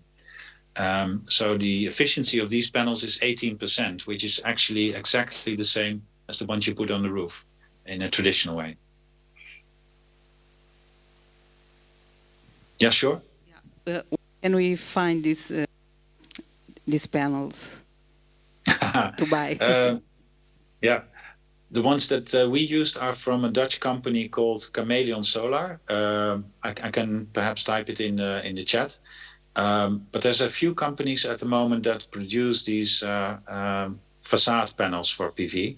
And they are mostly coming from Northern Europe because China, of course, has the strongest economics on traditional PV panels. They can produce them cheapest way, but we can make them nicer, I think, in Europe. So I will send the link to that Chameleon Solar company, but there's many companies at the moment that are thinking about architectural solutions for PV. Yeah.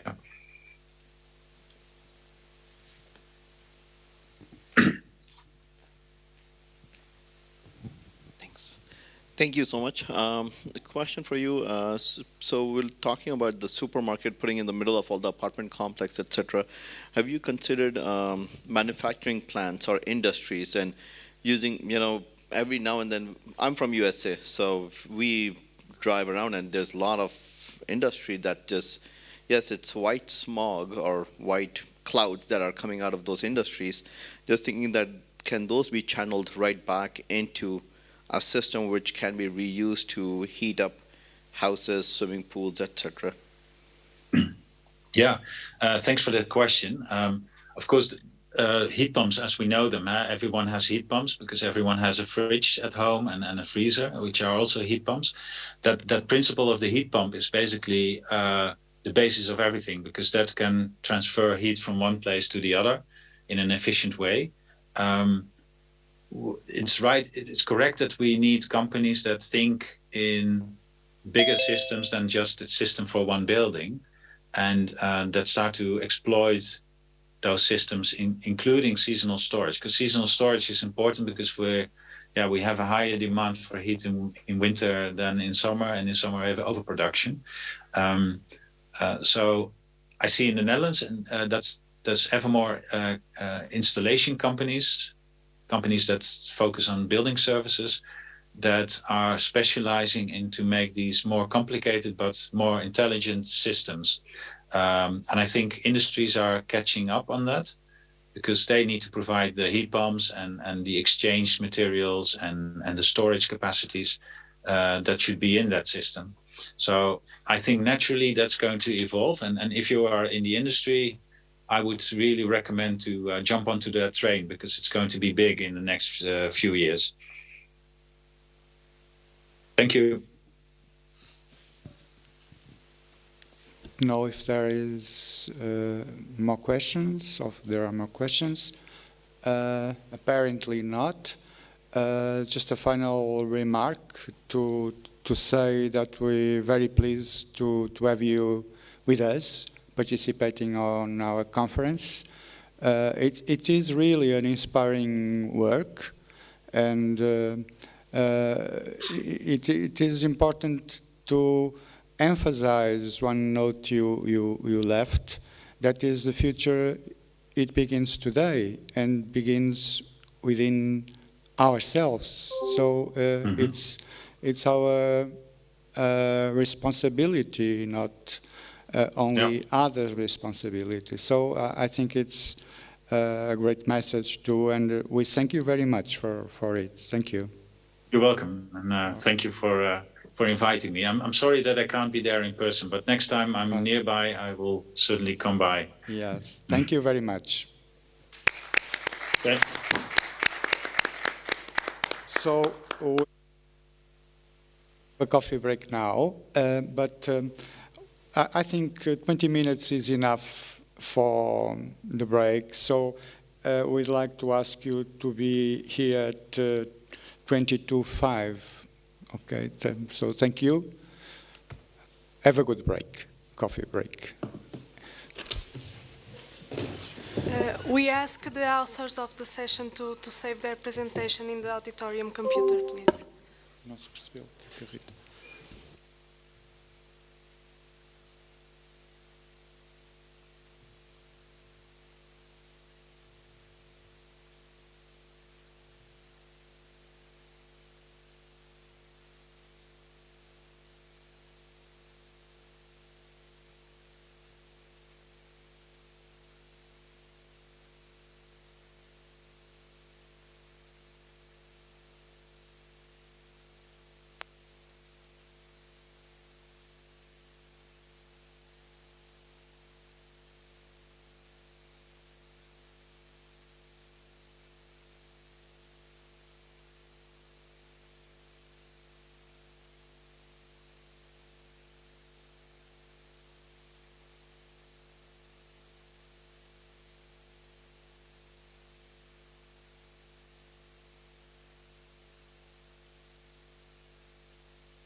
will be presented online, and based on this, we can change the schedule. First, will be presented the authors that be here, and at the end, the authors that is online is only for organization. Okay, so we can start with José Rico.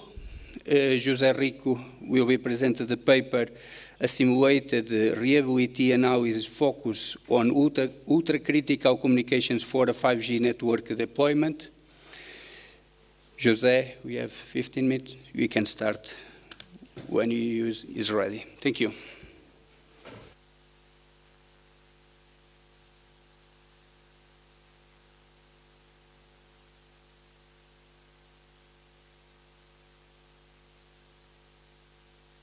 Thanks to the organizers, many thanks to the technical team. My name is José Javier Rico. I come from the University of Extremadura, and I'm going to present a work entitled Simulated Reliability Analysis focused on ultra-critical communication for a 5G network deployment. This work has been developed by the University of Extremadura through the Hitaka and RoboLab Research Group, and in collaboration with the Gamma Solution company.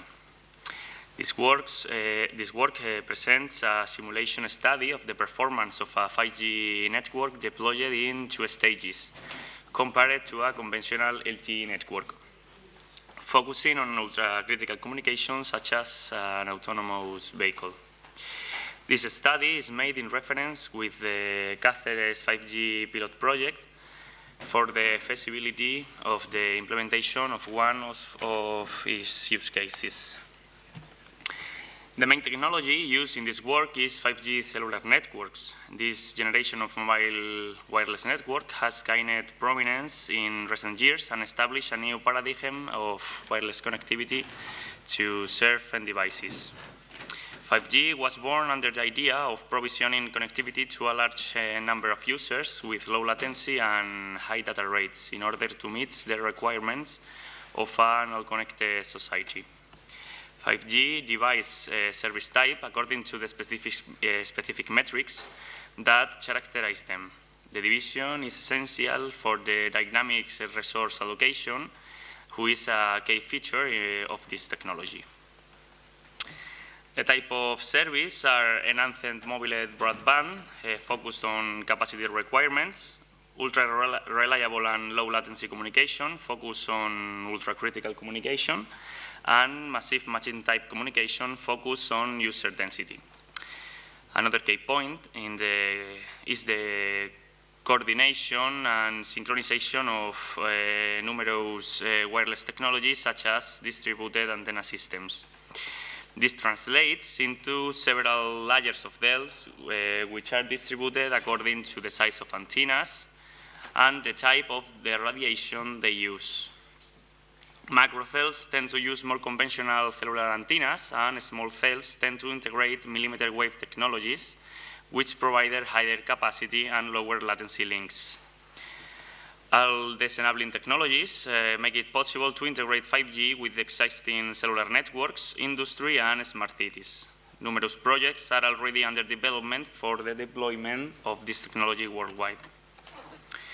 But the infrastructure deployment does not follow an homogeneous and monolithic process. 5G has to be understood in the current context of semiconductor crisis and device manufacturing delay.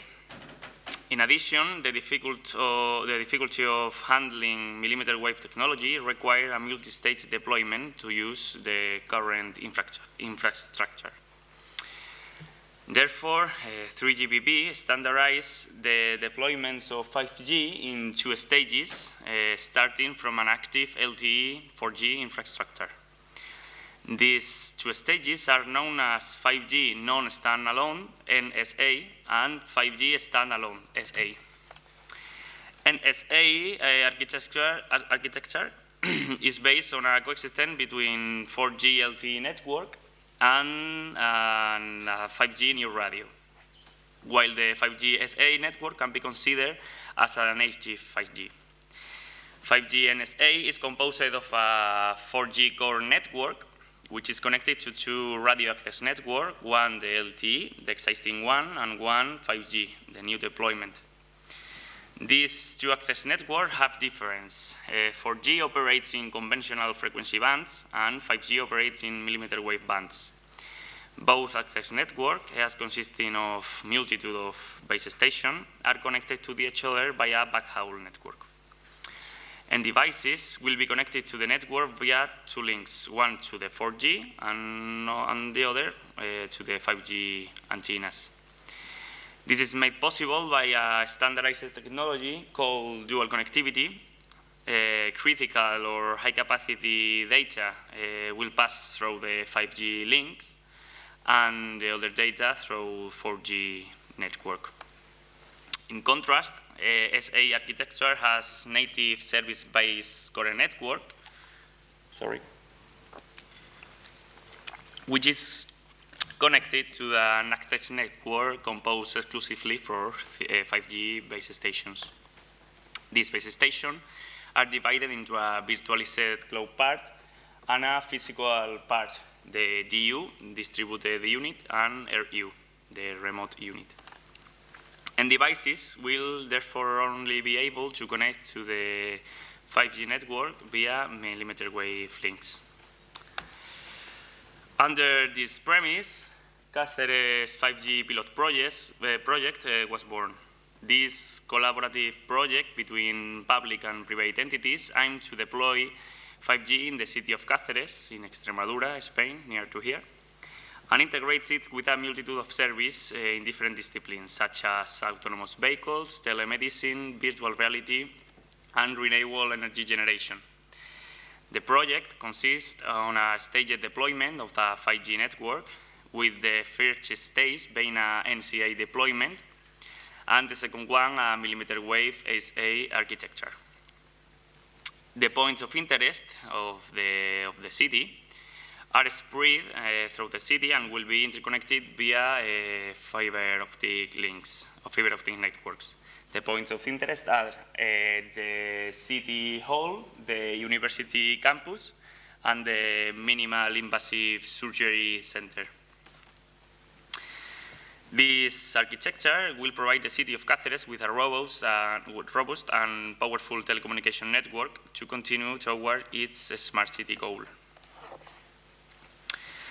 This network will be used as a test bed from some use cases, which are also being developed as a part of the project. The first one is a virtual and augmented reality teletourism application that uses edge computing of the 5G network to offer low latency and high quality experience to the user.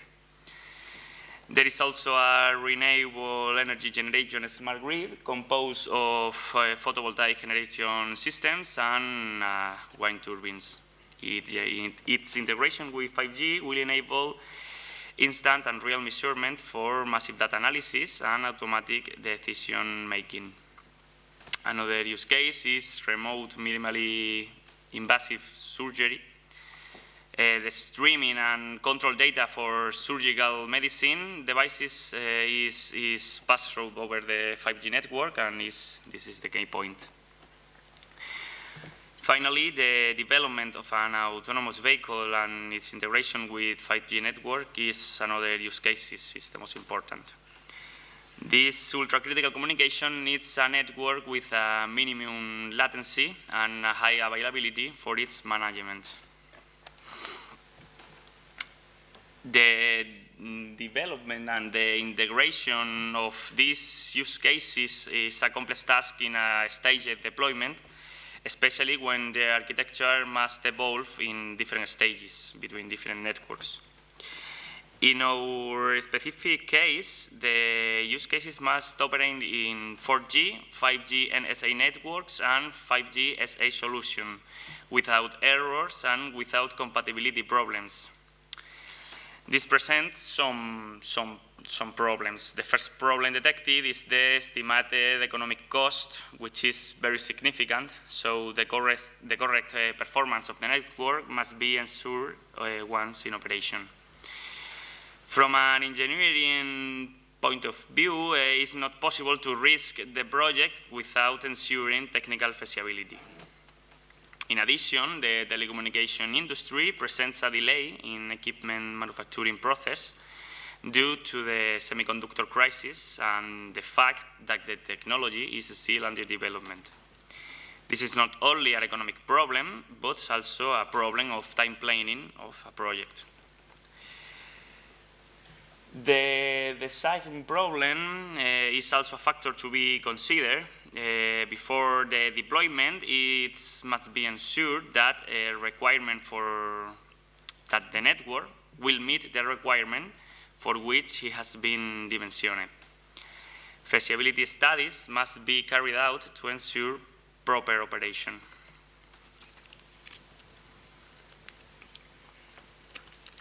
These problems arise from the difficulty of field testing for ultra-critical communication, such as an autonomous vehicle.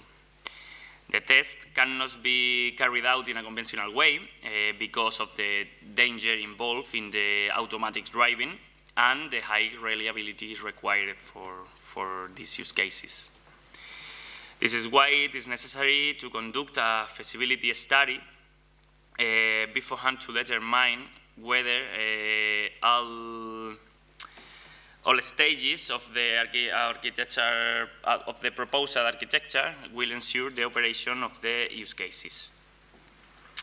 Our proposal is based on a simulated study of the network performance in the different stages of the project and the measurement of the most critical metrics, in our case, the capacity and the latency. The proposed simulation study is based on a distributed cellular network, modeling according well-known formulation obtained from the relevant scientific literature in this field. The setup is composed of 3 layers. The first one is a network layer simulating the core. The second one is an access network layer simulating the base stations, the antennas, and their behavior. And the third layer is composed of end user and particularity and a simulated autonomous vehicle. The simulation framework used for obtaining the results is self-developed. All the parameterization of each devices is obtained from the real data sheets, the data sheets of the real devices we are working with in the project, in order to fine-tune the simulation and bring it as close as possible to reality. A summary of the parameterization used is presented in the table. The entire network design is simulated, and the propagation environment condition of the city of Cáceres is modeled stochastically. The figure shows a demonstration of the simulation focused on a specific area. The study is divided into 3 blocks: a set of simulation for a 4G network, the set of simulation for 5G and SA networks, and the last one composed exclusively for a millimeter wave base station simulating the 5G SA scenario. The front haul and back haul links are also adapted to the fiber links of which the real architecture is composed. The tests conducted are focused on 2 metrics: the latency and the capacity. 2 analyses has been performed. The results show a significant decrease in latency for NSA deployment and an even larger decrease for SA deployments compared to 4G simulations. In addition, the results are compared with experimental levels in 4G networks and what is expected for 5G networks.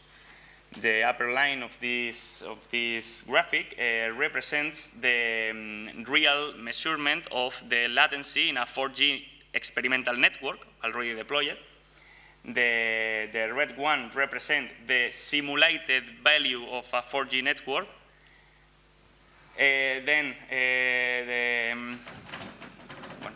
The next line represents the value of the latency that what is expected for a real deployment of a 5G networks, and the last line represents the latency the simulated latency obtained for 5G NSA network and the 5G SA networks.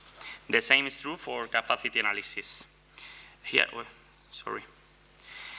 In capacity analysis, we can see a slight increase in NSA deployment compared to 4G networks, but in 5G SA, there are noticeable results, more capacity.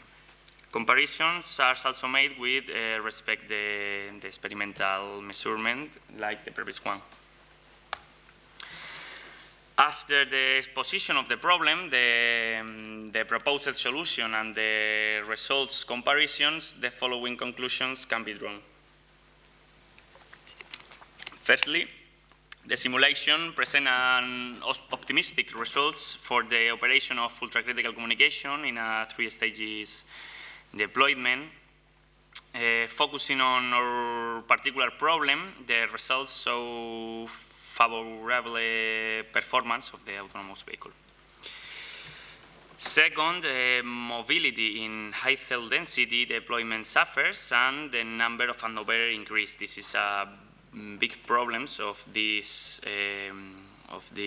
deployments, of these 5G deployments. Then the simulation corroborates that the performance of the architecture is as expected, and a small cell deployments favors capacity and latency, although the coverage area is much smaller. This work also enables future research, such as the measurement of other metrics, including energy efficiency and spectral efficiency or whatever. It's also make it possible to extend the mobility analysis to detect potential problems and to contrast the simulation results with the real metric obtained when the network is in operation. Finally, I would like to thank all the attendees for their attention and inform you that I will be glad to answer any question you may have about the work presented. Thank you. Thank you, José. I open the section for questions. Do you have any question for the audience? One question from Professor Rogério.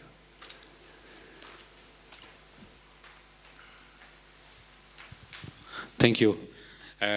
Thank you, José. My question is more related with the special case on the 26 gigahertz that you is also, if I'm not wrong, in your slide. So in the 20 gigahertz, in Portugal, we may going to use them as private networks for indoor use in industrial applications. Is this something that you are planning also to focus on your research? Sorry, but I don't understand the question. My question was more related with the usage of 5G networks Yes. indoor. Uh-huh. So indoor in the industrial applications for private networks. Okay.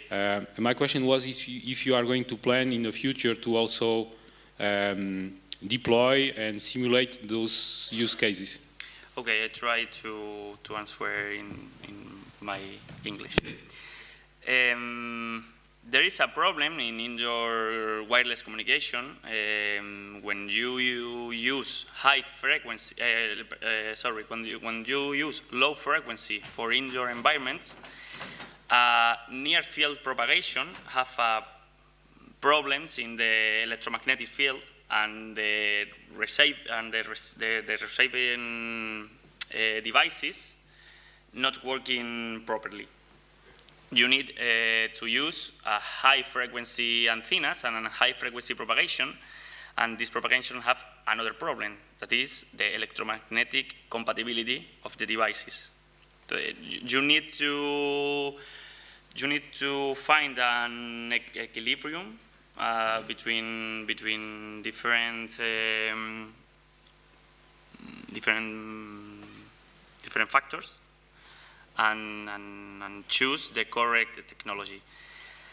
It's an open research challenge to try to interconnect an indoor Wi-Fi or an indoor 5G with an outdoor and a macro network. I answered this. Okay. Thank you. Any more questions? So, Jose, I have one question for you. You present some critical infrastructures. For example, in hospitals, you talk about the minimal invasive surgeries, but the requirements for this kind of infrastructures is completely different to other infrastructures. What are the specifications in terms of latency, but also redundancy for this kind of scenarios? Because in particular in the minimal invasive surgery, faults, we cannot have faults. Okay, the correct answer is depend of the device employed to practice this telemedicine or whatever. Normally, the manufacturing company established the requirements: 1 millisecond latency, 0.1 millisecond latency, whatever. 5G was born under the idea of supply these requirements and establish that the type of service that I talked about before, the ultra-critical, low latency and ultra-critical communication, need 1 millisecond latency and 99.99% of reliability. This is the question. Okay. Thank you. Any more questions? Okay. Thank you again, Jose.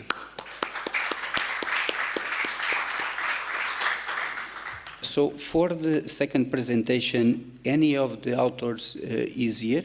The title of presentation is Bootstrap. Yes? Okay. Sorry, what is your name? Sorry, what is your name? Nurun Nobi, Abdul Awal MD Nurun Nobi. Okay. Thank you. So the title of presentation is Bootstrap with Cross-Validation for Deep Learning Model Development, Assessment, and Selection. I have the presentation in the morning. Yeah. Bootstrap. Yeah.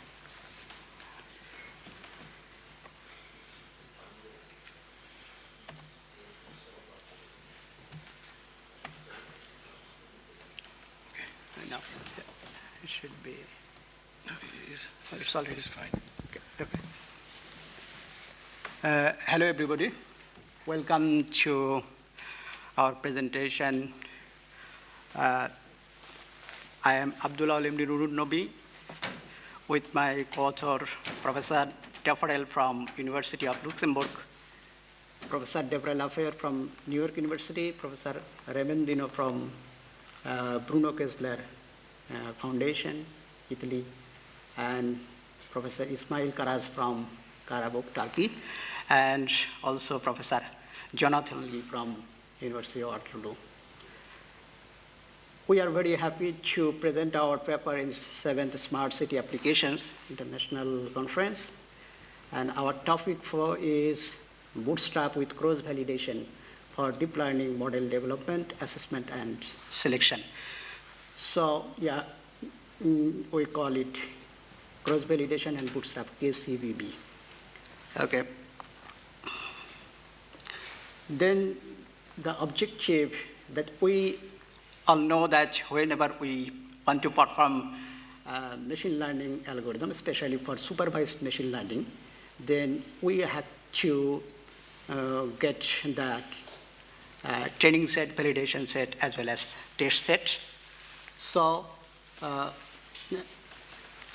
this paper is to study the existing data splitting technique to get training, validation, and test set. So we consider some. Here is most well known to a train test split approach and k-fold cross-validation techniques. And then developing an algorithm for better selection of training and validation sets, exploring the potential of bootstrap.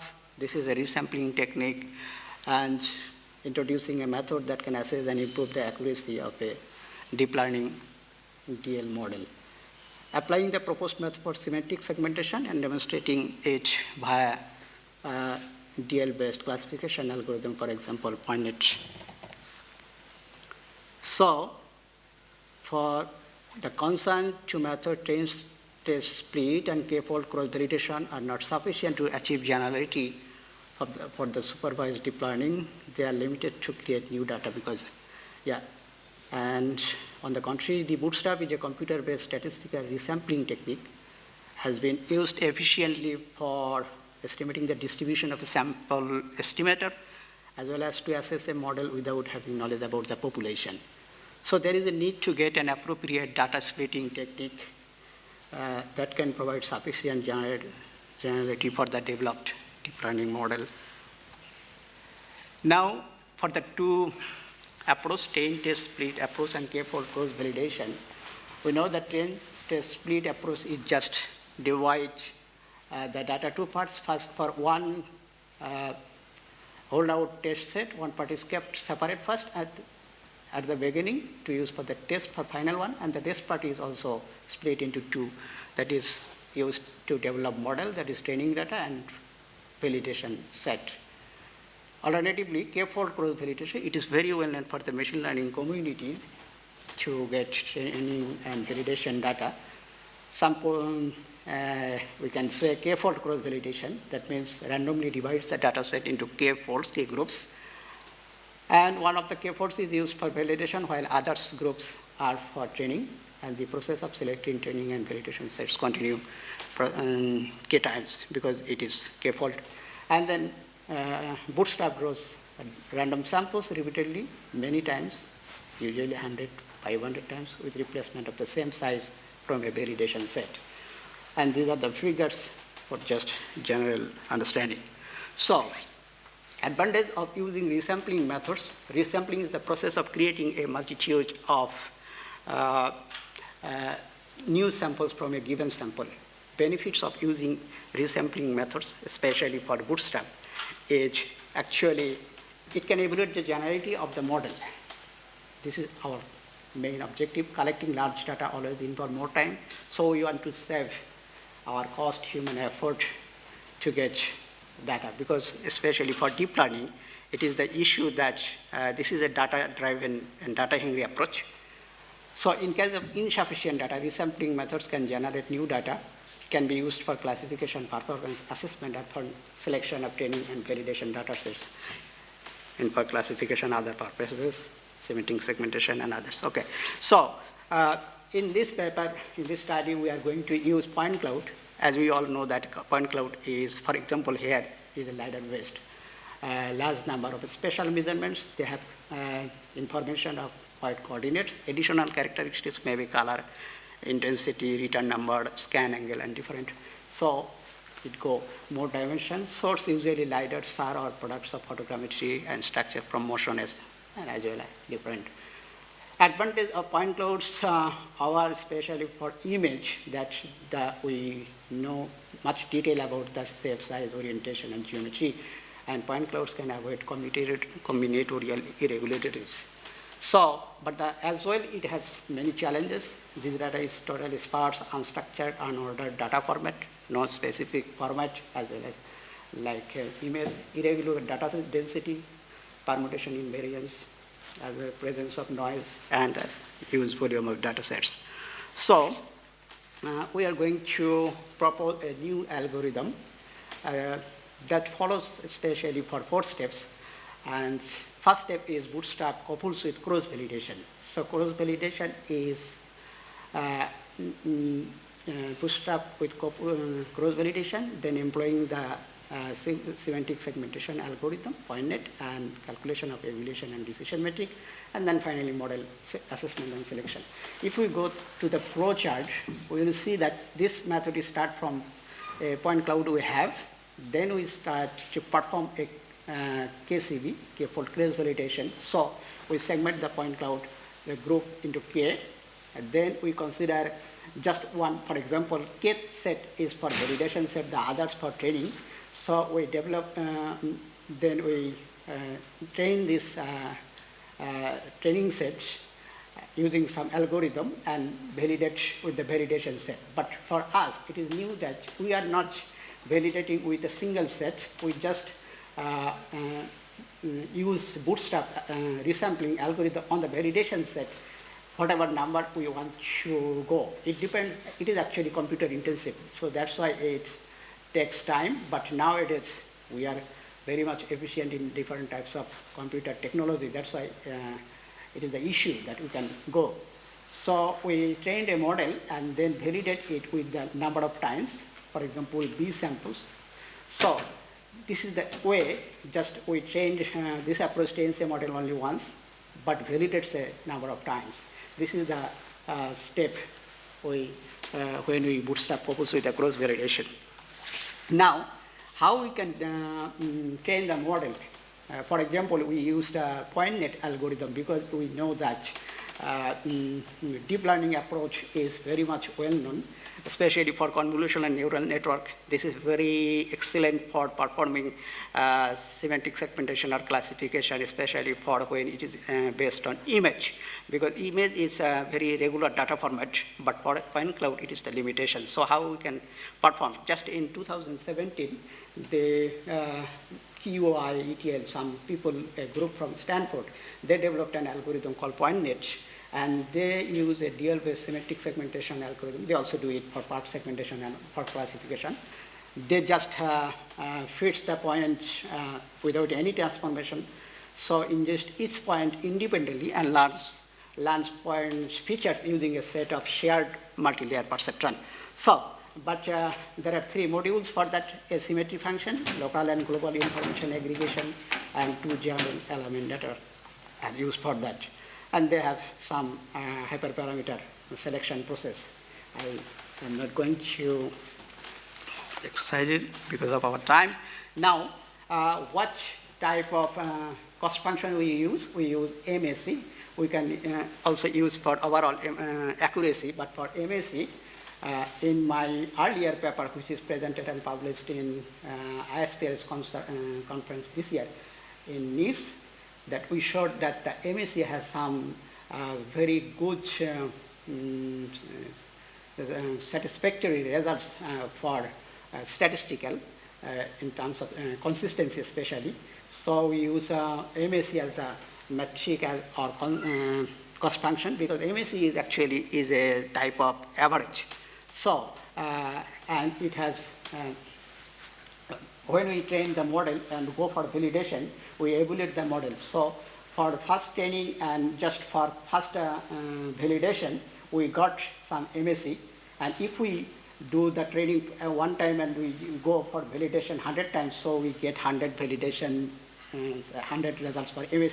So we just first choose one, the least value of MAC for the validation set, then we store it, and when perform the 100 times, then 100 MAC, we just calculate the standard deviation of that MAC and for average of the MAC. So then we go for the repetition from storing that values and to go for the different validation. Now we have the K-fold cross validation. That means we have K training model, and we do it repeated times. If it is validation is 100 times, that means 5 is the fold. That means it is going with 500 times. So this is the way we just do it. And then finally we choose the best training model, which is the least MAC, mean MAC and standard error of MAC. That's why we just select the final one. And this is the is a data splitting approach that we developed finally as a cross validation and bootstrap based method. However, here we just perform 2 experiments here, and both are from aerial laser scanning data. And this first one is a Canadian-based data set. It is flying height when it was acquired 1300 meter, and point density is much high, usually from ALS data, 50 point per meter square. And using the point net algorithm, we have the level, 9 levels here, ground, vegetation, and so on. And training data have been 5 parts from different slices, and most of the slices are 500 by 500 meter. We took 5 parts from different randomly selected tiles. So that is the k-fold, means 5-fold from 5 different parts. And total number of points, something like that one, and number of points. And we also consider 3 test sets, how it is going to perform. Because we consider 3 test sets because we have to know about the generality of the developed model to different types of test sets. And when we perform the point net algorithm, we use the hyperparameter, for example, of block size 10 meter by 10 meter. Those we have the idea of using that type of semantic segmentation based on DL algorithm. We know about that. This is necessary to perform points per block.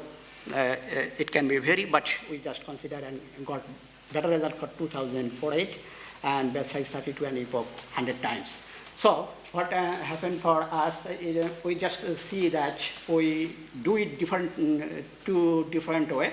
First of all, when we got the data, we shuffle this data and then do the splitting techniques, or without shuffling the data, the upper part of the data. And the result for training tree split and is not in the upper part because training tree split has not the opportunity to shuffling without shuffle. So if we see that result for the shuffle, then we see that the proposed algorithm got overall performance accuracy is 83.6%, the red color one. And for that all 3 test set, it is always better than the earlier cross validation, single bootstrap, and train trace split. If you consider for train trace split, we got the result 79.4%, but for the proposed method, it was 83.6%. So it is significantly better result in terms of semantic segmentation type of classification. So we know this is the result. Now, if we just see how about the labeling, because there are 9 classes, and if we just consider for building, many of us is the interest for building semantic segmentation, and we got the overall accuracy 83.6, and for train trace split it is 72.9% and bootstrap 77, and for KCB was the worst one. So it is really interesting to perform that type of repeated KCB using the help of bootstrap approach for cross validation. And if we go to the semantic segmentation algorithm, this is the left one, right, and upper one was the ground truth algorithm results, and final one was the KCB based. It is significantly better classification we can see in the figure. So if we just go for experiment 2, this is a very well-known open access data set. It is also ISPRS benchmark. It is based on the Netherlands, and this time its point density is 20 point per meter square, significantly less than the DELS data sets earlier, 150 point per meter square. Now we make, because many of the semantic segmentation algorithm does not perform well when the data sets levels are point classes are not so much homogeneous point density. So point net parameters we as usually used as the earlier one. Then the results is we can see that our proposed method KCVB is 91.3%, but for the KCV it was 89.2% and bootstrap is 83.5% if it is single individual consideration comes in. And then we also calculated also mean F1 score, and similar type of significantly better results we got. We will see in the table below. And the results for the ground truth on the left side upper, and the final one, proposed one, that one. We just see the 10 splits, sorry. This approach is more yellow color, that means the more error, and this was the significantly less error. So if we go for same type of semantic segmentation or classification algorithm, but we use different types of training and validation data set selection methods that can matter that to develop that. That means if we change this point net to other type of, for example, ReLNet or SCA2022, different types of maybe 50 algorithms different developed nowadays. So always it will be better because it is totally independent for data splitting techniques to make training validation. So we can understand that using this type of approach, we can develop the generality of the developed model. So it was that. So I can now make the conclusion that this paper couples cross-validation and bootstrap for better generation of a DL or even other machine learning approaches. And the proposed method is applied for semantic segmentation and demonstrated successfully via the point net type algorithm. Experiment showed that new algorithm performs better than the existing method.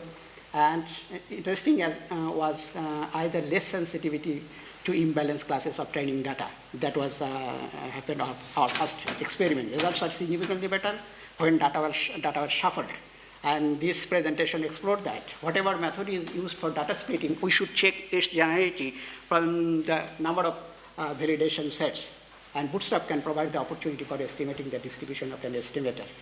And our case, in future studies, we think that we will investigate more on different types of Bootstrap approaches that can be faster, more efficient at robust new data generations and more effective for large-scale data sets. So that's all. Thanks for your time, interest, and cooperation.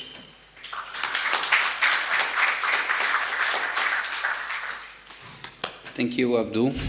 Very nice work. I open the section for questions. Any question for the audience? So I have two. The first, of course, is a very challenging work with point clouds from readers.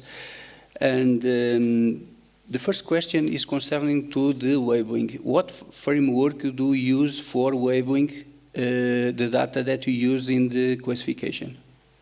For labeling, for example, buildings, cars, pedestrian, and so on. It depends on the data set, what type of class we have, what type of labels we have. Where do we go for semantic segmentation, that is point-wise classification. So it depends on what type of algorithm we have. Okay, but PointNet is based on PyTorch, correct? PointNet is? PyTorch. Is Python framework for? Yeah, it is Python based, and this is different types of Python module is already there, so we use that one. And we also can go for different types of, not only point node. Nowadays, more performance is good for related type algorithms and SCF.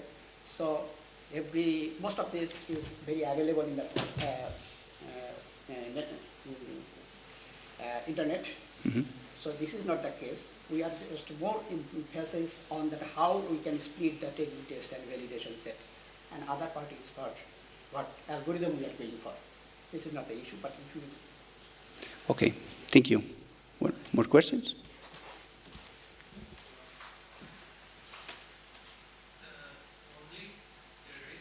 Removes the sharpness in the data. For example, if you have a distribution and there is a sharpness, and normally resampling averages that sharpness in the data.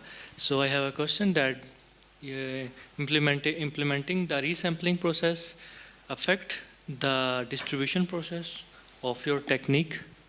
No, here actual interest of that algorithm, developing that algorithm is that to use resampling algorithm for getting how we can find out training set, how we can find validation set, and what part will be the test set. It does not depend on the data sharpness, because we are just using resampling technique bootstrap. Whatever data we have considered for validation, we just make it randomly doing one after another. So it is random probability related, so it does not depend on the data set what comes. So this is. Thank you. Thank you.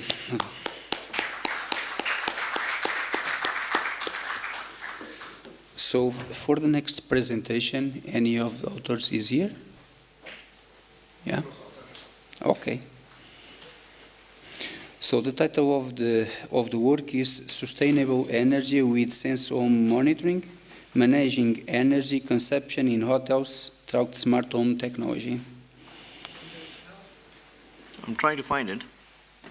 I'm sure I'll find it somewhere. Session 2. Thank you. Is one of these? Oh, like in the morning. I put it in the morning, yeah. Okay. Is one of these? I hope so. Let's. Oh, here we go. Yes. Okay. Well, thanks, man.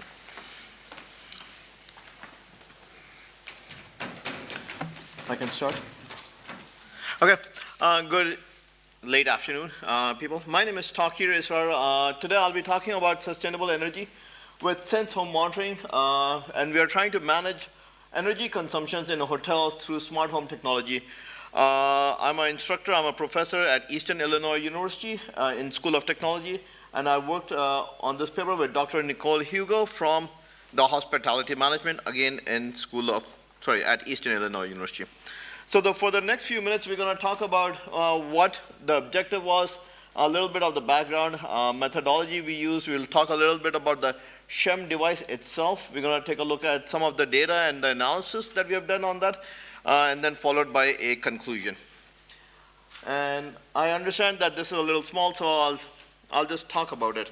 So basically, this study or this paper has been is part of a much larger project. And I'll talk a little bit about the larger project, and then I'll talk a little bit about the small project. The larger project we are basically trying to see is that in the hospitality industry, in hotels, tourism, etc., all those places, how can we manage energy consumptions? How can we reduce our footprint? How can we reduce our energy usage? Well, that's from a really, really big point of view. And over there, we have few different scenarios. We have, the hotel itself, how can they improve it? And then we have the customers also, and how can we motivate them to reduce the energy. But before we jump all the way into that area, we looked at that, okay, wait a second, how do we even measure these energy usages? What is going on here? Are there devices out there? How are we going to be able to identify those things? And that's what the topic of this study was, that can we get a device that can actually do all these energy measurements, identify these devices, do all those things. We were successful to a limit over here, and let's talk a little bit about that. So talking a little bit, but before jumping into that, well, what motivated us to do this? According to the energy solutions, nearly energy is the second largest spending category for a hotel after wages. So the hotels use a ton of energy, and as most of you guys are staying in hotels, you guys probably know that you can go and leave your TV on and your lights on, and you come out here in the conference, and there's nobody really checking up on you. So there's big of that. So study of the hotel energy is energy consumption is very limited in the USA. There has been studies done in Europe, but very little work has been done in US. And when guests are not at home, they're less worried about those conserving the resources. And frankly, they're in more of this mindset also that, we are on a vacation. We're on a vacation. I don't want to be bothered with turning off the lights. I don't want to be bothered with, folding my bed sheets. I don't want to do any of that stuff. So it's just a mindset that we all go into. So that's what we are trying to basically do, that, okay, can we help that area? So with sustainable energy management, expenses in the building can be greatly lowered. So that will really help with the hotels themselves. Their bills will be lowered. And then, of course, we are really, again, as we have been talking all day about, completing the circle, being sustainable, reducing energy emissions. The concept has been adopted by the hotel sector throughout the world to take advantages of the multiple benefits, and we want to see if we can have some of that in US. So for this, we actually went ahead and we did a little bit of research, and we said, okay, how are we going to do this? How are we going to do this? And we looked at multiple devices, and we found this device. It's called Sense Monitor, and it's from a company called Sense. And what this Sense Monitor package actually comes with, what's other than beautiful Rogerio's face over there. I'll move that somehow. Whoops. Okay. So it's okay. I imagine there's a mounting kit. It's not that important.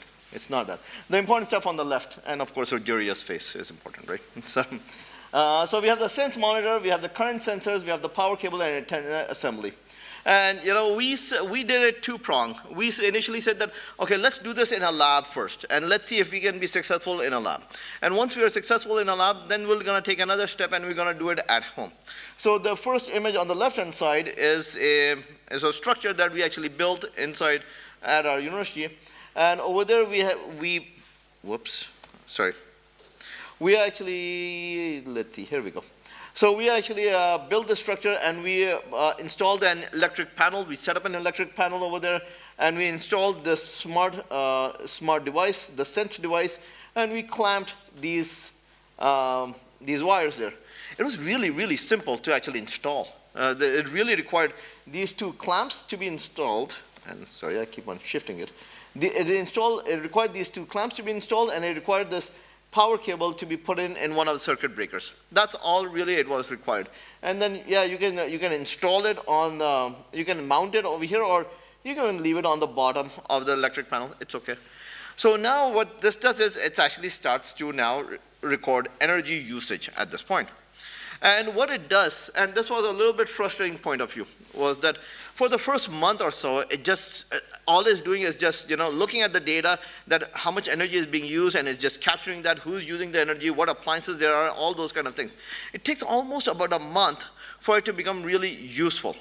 And for it to become really useful, what I mean is that, it can actually now start identifying that, oh, okay, there's a TV connected, there's a fridge connected, there's a heater connected, there's a hot water kettle connected, and it's drawing out this much energy, etc. It got turned on at this time, etc. Or the TV got turned off, furnace got turned on, hot water, your hot water boiler got turned on or off, all those things. And here, for example, we can see we have the AC, which is a big chunk here. So what this device also, or this company also provides with this device is two things, which is mobile app and app through the web services, which allows us to basically monitor these energy readings. Here we can see that, it shows that, well, at this point in time, 2,099 watts are being used, and the AC is on, and fridge is on, and there's something which is always on. And there's some other stuff which is yet to identify, or it may never identify, or at least, not necessarily never, but we have not seen it identify yet. I can't say never because, we haven't gone to the never part. But the always on was very curious for us that, hey, wait a second, what is always on? What's going on there? And the more we read about it, the more we figured out that there is something called, what's the company refers to as what's called vampire load. And what vampire load is something that's always on all the time. And that's when we realized that, wait a second, your TVs, for example, you turn it off, it's not really off. It goes in a standby mode. That's why you press it on, it comes up like this. Your microwave LEDs, right, they are always blinking. Your oven LEDs, they are blinking. All these other devices that's connected, they are still drawing in some power, and that's what they call, what's called a vampire load, because it's off, yet it's still on, and it's really still bleeding this energy. So you can see that, this vampire load is on, and there's certain different areas, different usages. And it's not too much. It's not too much. It's like maybe 20 kilowatt per hour on certain days, etc. Also, this was a good image also that now you can see that it's starting to identify more devices here, that we got a couple of ACs, we got a dryer, we got a fridge, we got a garage door, we got a heating element, and it has multiple tabs here also. So we have the dashboard tab, the meter tab, the devices tab, the labs tab. Different types of tabs are now popping up also that, hey, okay, I'm smart now, I can give you more information. So let's take a look at some of that stuff. So now, after a month or so it goes by, now the device, the app is able to tell us that, okay, you know what? There is a trend usage also that maybe you are spending 91 kilowatts per hour for just this week on average, and compared to last 37 days, how far are you, and what's your carbon emissions, all those things. So it's kind of giving you a little bit of history comparison also on that front. There's a meters tab also, so you can, again, you can go on hours, days, 15 minutes, week, monthly, which is very useful for us, that we can figure out that, okay, let's see if I can take some device out of commission, some appliance out of commission completely. Turn off unplug a fridge, really old fridge. Does that really make an effect for me or not? So, and it really helps us to see this window. This also, you can see all these spikes that are going up and then it goes down, spikes going up and going down. And this is in October time frame. There are multiple reasons for that. October time frame, I probably have my AC on at that time. So, place where I live near Chicago, probably heat has not kicked in yet. But anyways, regarding AC or heat, what ends up happening is one of these things kick on, they spike up the energy real quickly, and then they taper off like that, just because their condenser has kicked in, or the heating element has kicked in. So we see all those things here. For each of the devices also, it allows us to see what the energy consumptions are, so which is really cool. So now if I'm a hotel and I want to see that, okay, what's really drawing a lot of my power? Oh, it's a fridge that's drawing a lot of power. Well, okay, that makes sense. The fridge is 20 years old, right? So those are the kind of conclusions I can make if I have really specific device energy usages now. And again, I can go by day, week, monthly, year, etc., those kind of things over there. And the cool feature is that I can export the data, so I can view it offline in an Excel sheet and make other things here. So we have gathered all this data now from all these devices, and we have gathered all these things here. And well, I just talked about the devices in standby mode, that it's a low power mode, and you can see a bit more here that it just keeps on steady state. Those things such as televisions, computers, those things. But now that I've gathered up all this data, well, what this also allows us to do is that it gives us identities of each of the detected devices, the month the device was used in, the total energy usage per day, the average usage per month, estimated cost per day, cost per month, average number of times on per month, total average runtime for the month.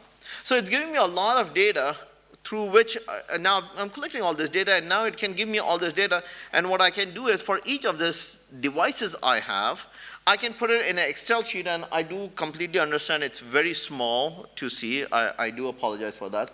But the first column is the device itself, so it says Samsung TV, and it tells me the month and the year, so the second column, and it tells me the average energy usage per day and per month, and what the approximate cost was also for that time frame, the total cost per month over there, and how many times it got turned on, and how long it was on.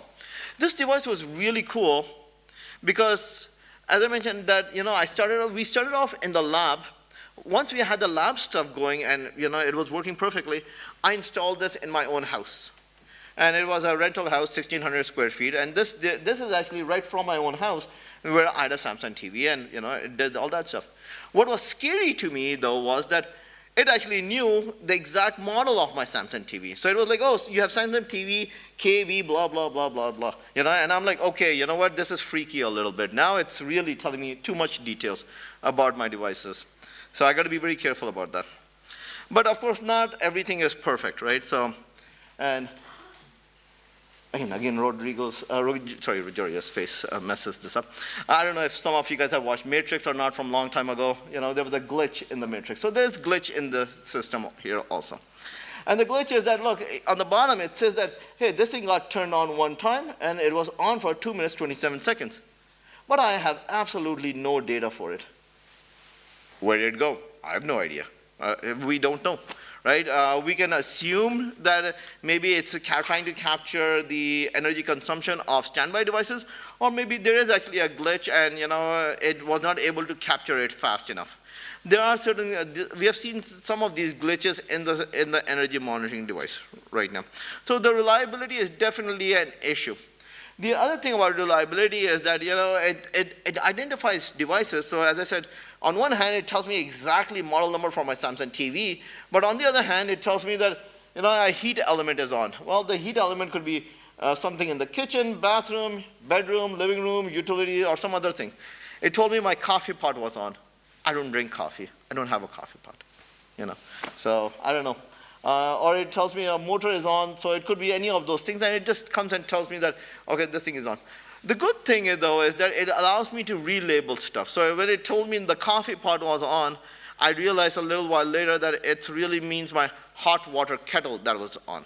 I actually called up the company and I'm like, okay, you know what, can't I just tell you that, okay, I turned on the hot water coffee kettle, it spiked up, and I know that the difference between spike is another device, and I can just tell you that, hey, it's a hot water kettle over there. And they said, no, we disallowed that because users kept on putting in, crappy information in there, kept on messing up everything, and then the user kept on complaining to them that, hey, your device is not working properly. So they're like, okay, we are stuck in a limbo. But at least it allows me to rename devices, so I have some over there. So the general overview, or the big conclusion, the future work, if you will, is that it takes a long time for it to start recognizing devices. And once it does, though, it seems pretty reliable in providing accurate usage and cost statistics.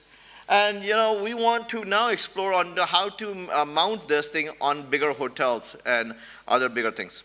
It has a limit of using a certain amperage that it cannot go above that. Right now, we have actually we have put this device in another place called McGrady Inn near our university. It's a 10-bedroom, and it's actually capturing devices right now. And I can even monitor those energy usage right off my cell phone. So it's pretty good. But we are afraid, though, that with the minor inconsistencies, the bigger the project or the bigger the study is, would that really start skewing it more and more. So, but it's one of those things that we have to just try and get a feel for. Our big hope, though, is that we can basically compare, let's say, I don't know, a Holiday Inn sitting here and a Holiday Inn sitting here, approximately the same size of rooms. Are they having the same energy usage approximately for that same month, same period or so? Can we incentivize our customers that, turn off your lights, turn off your TV and everything, and the hotel might give you 5,000 Royal bonus points of whatever, Hilton Honor points, or whatever those things are. And again, bringing the circle back that, okay, we are trying to, reduce the energy consumption by educating the hotel owners, the management, as well as the customers. And, as one of our earlier keynote speakers was talking about that, we need to really start from bottom up, and this is what we are hoping that we can go from bottom up also on this. So let's see how far we go with this. We are really excited, though, and we are really looking forward to it. So this is my little bit talk. Please, any questions?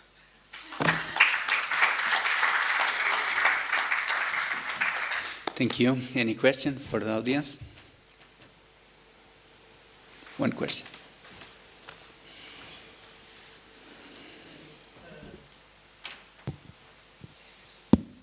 Thank you. Did you turn off the light before coming here? I checked out. I did turn off the light. I turned off the light. I like it, really. Thank you. Thanks. Okay, thank you. One question to... Yes. Okay. Thank you for a nice presentation. Actually,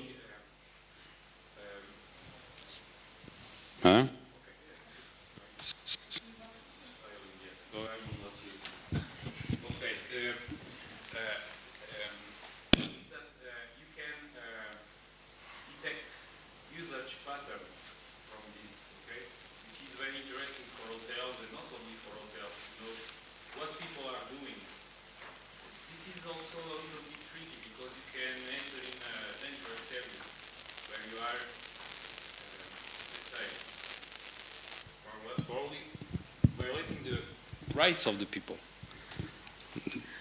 Oh, absolutely. So the question is that while we are monitoring the usage patterns, we could potentially be violating the rights of the people. You are absolutely right. So right now we have it set for our house right now and for our inn. But something that we are assuring the people or assuring the hotels right now is that we don't get any customer information, and we don't know, it's not per room either yet. Right now, but we completely understand that that if somebody's got really spiked up energy, well, do they have a greenhouse growing their own marijuana in there. Yeah, I agree on that. There are those kind of conclusions that can be made. But yes, I agree. So yes, with this, we need to be very careful. Completely agreed. Okay. There. Thank you.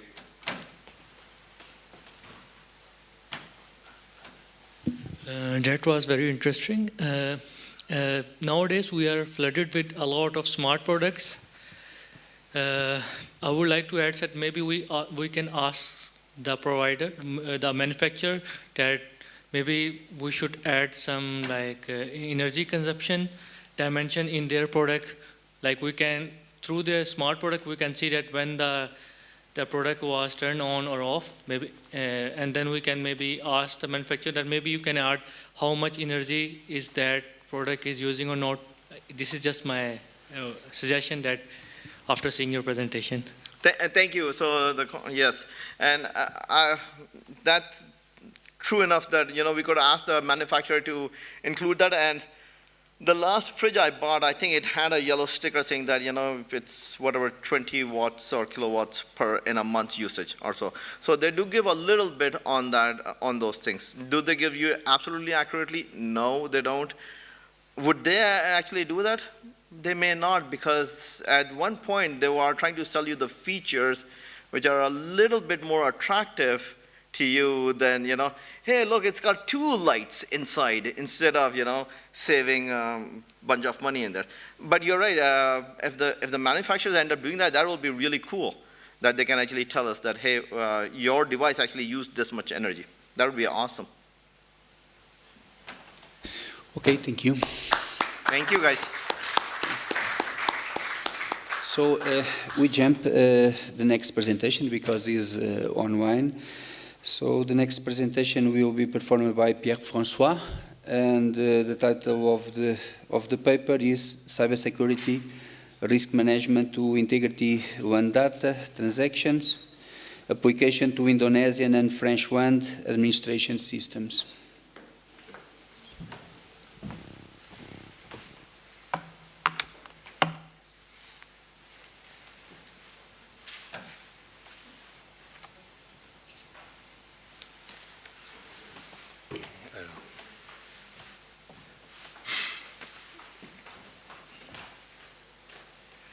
I don't want to broken your computer. Folder. Okay.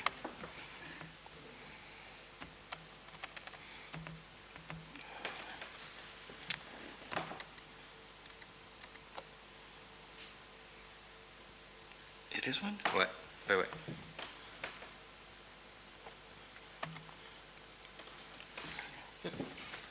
Thank you.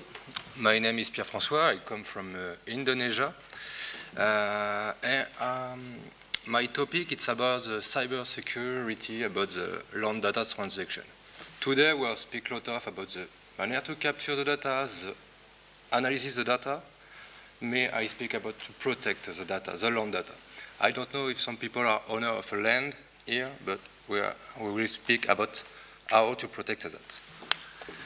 So you can look now in the world everywhere the outcome of acceleration of the LAN digitalization and artificial intelligence for geoprocessing the data, but we don't speak a lot about the cyber risk, about the LAN administration system. And in the last document of United Nations Global Geospatial Information Management was inscribed, the LAN data is the core of the LAN administration. The data is the center of all. And cyber attack target generally the data with value, and the LAN have a value. And for my topic, I will be focused on the cyber security of the integrity, because the cyber security is the famous triad, CIA, confidentiality, integrity, and availability. The integrity is a kind of cyber attackant. We go inside, manipulate the data, and go back. And we know nothing. And for my topic, I will be focused on the basic component of the LAN data. One is the spatial, the limit, the geographical limit. Second, the party, the land owner. And third, the right, the land use of this land. This is my plan research, so it's not so easy to read. I take a focus. So I start from the beginning. The system observation was the cyber attack target integrity data of variable transaction. We know there is some attack on the transaction of banking, but some cyber attackers can attack also about the land transaction. The land transaction is the moment between the modification of the polygon, the geographical, the party, or the right, as I said. But we can discover in the literature review there is a lack of cybersecurity consideration and expertise in the land administration system. So my question for my PhD research is how identify and treat such vulnerability, cyber risk, and impact on the land transaction process to maintain, the goal is to maintain the land data. I will be focused on Indonesia and French cadastre. So for that, I create a methodology, original methodology with three components. BPN 2.0, EBIOS Risk Manager, and Oberisk. And I come in Europe to collect the data for French cadastre. After, I will come back in Indonesia to take the same methodology, and after we can watch if my methodology is applicable and duplicable in the other cadastre and other services of the cadastre everywhere in the world. So, the current limitation and perspective. So, the digitization of land cadastre and register create some problem and some threat because it's not, the cybersecurity is not integrated in the creation of the new digital cadastre. We speak about digital collect, digital use, but not about protect the global system. Also, the cadastre will be more connecting with other mapping agency, for example, so there is interoperability, so more risk also. And in the literature review, currently, the only people we speak about cybersecurity and land data are the Finnish people and the people from Cadastre, the Dutch National Agency. So, my methodology is mainly socio-technical methodology because the main problem in cybersecurity is generally the human. So we have to speak with the human to know where is the more problem. So my methodology, it's in 6 steps. It's inspired from EBIOS Risk Manager, mainly. So in first, it's the business process modeling, to know what is the process of creating and use the 3 kinds of data that I speak. Geometry, party, and right. And on each step of my methodology, we have to speak during generally 1 hour or 2 hours max with the people we use this data. And this method, it's iterative. We can reintegrate each time the different cycle for operational cycle or strategic cycle. And at the end, on the different steps, we can watch the risk treatment to propose a solution to avoid or block the cyber risk. This socio-technical methodology, it's a cross-disciplinary approach because this mix geomatics, computer science, and risk management. Generally, in land data and geomatic in general, we speak about risk management mainly with disaster management, risk and disaster management. May not really about cyber risk management, but it's the basis of geomatic, it's the data. So to clarify again, I use 3 components. Component with a standard and ISO to facilitate the duplicability of this methodology everywhere for each kind of people with each kind of cadastre. So BPN 2.0 is a business process modeling notification to know the cartography of the data.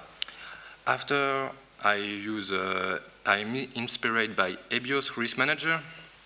It's the last French methodology. It's inspired by the ANSI, l'Agence nationale des systèmes d'information.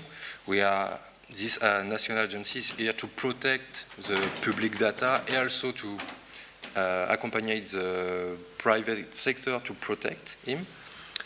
And this methodology, it's good because it's also based on the asset of IT, but mainly on the people, the scenario based, that we name scenario based. And for that, to collect the data during the interview, I use Oberisk methodology, something to facilitate the discussion with the people to collect the most of the information, because each employee, each user in the cadastre, the director, the operational people, the land surveyor, have a part of probably the problem and the risk and the vulnerability. We have to speak with every people to collect a little bit of data to after obtain the global view on the global risk. For collecting data, I use Indonesian and French one to create a proof of concept. I use these two countries because French one, it's a kind of old cadastre, and Indonesia, it's a new cadastre, with a lot of influence from Netherlands also, but it's two manners to watch, the manners to regulate the cadastre. And it's very opposite.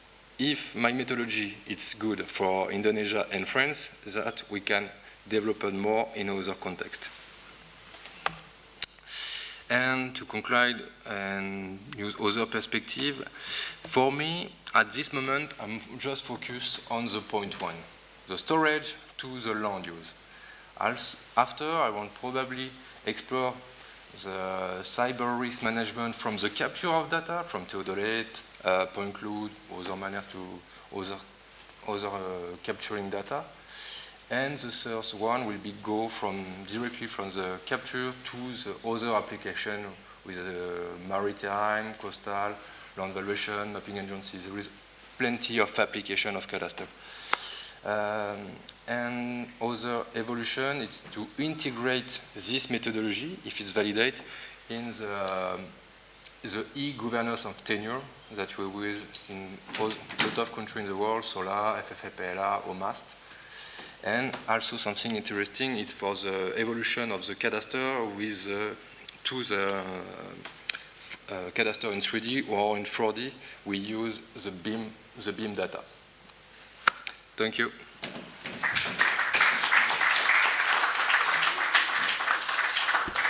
Thank you. Any question for the audience? So I have one question. It is interesting work, but the question is, why focus on the French and Indonesia scenarios? Because the application can be globally.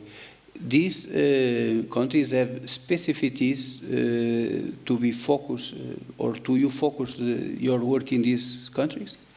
But it's something to be more efficient. I'm studying in Indonesia, and I'm French. So okay.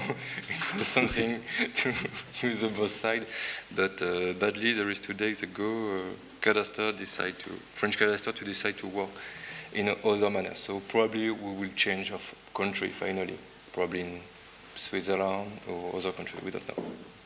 Okay, thank you. One more question. So we can continue because we are late. So thank you again.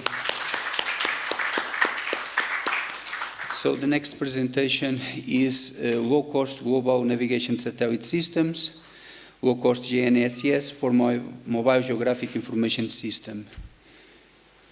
So will be presented by Muhammad Ali. Yes? Okay.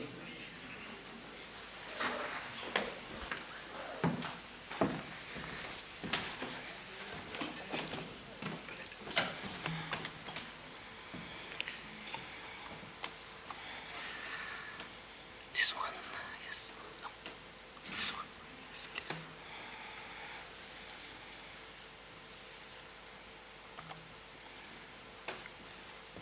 Is this one? It's this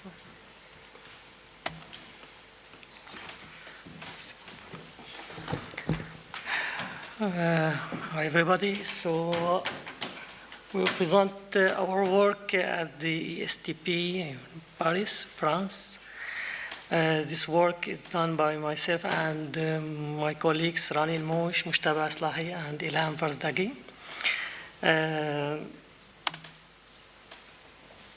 The main question that we have two technologies that we want to use: the GNSS, the GPS mainly technique, and the GIS, which is the Geographic Information System.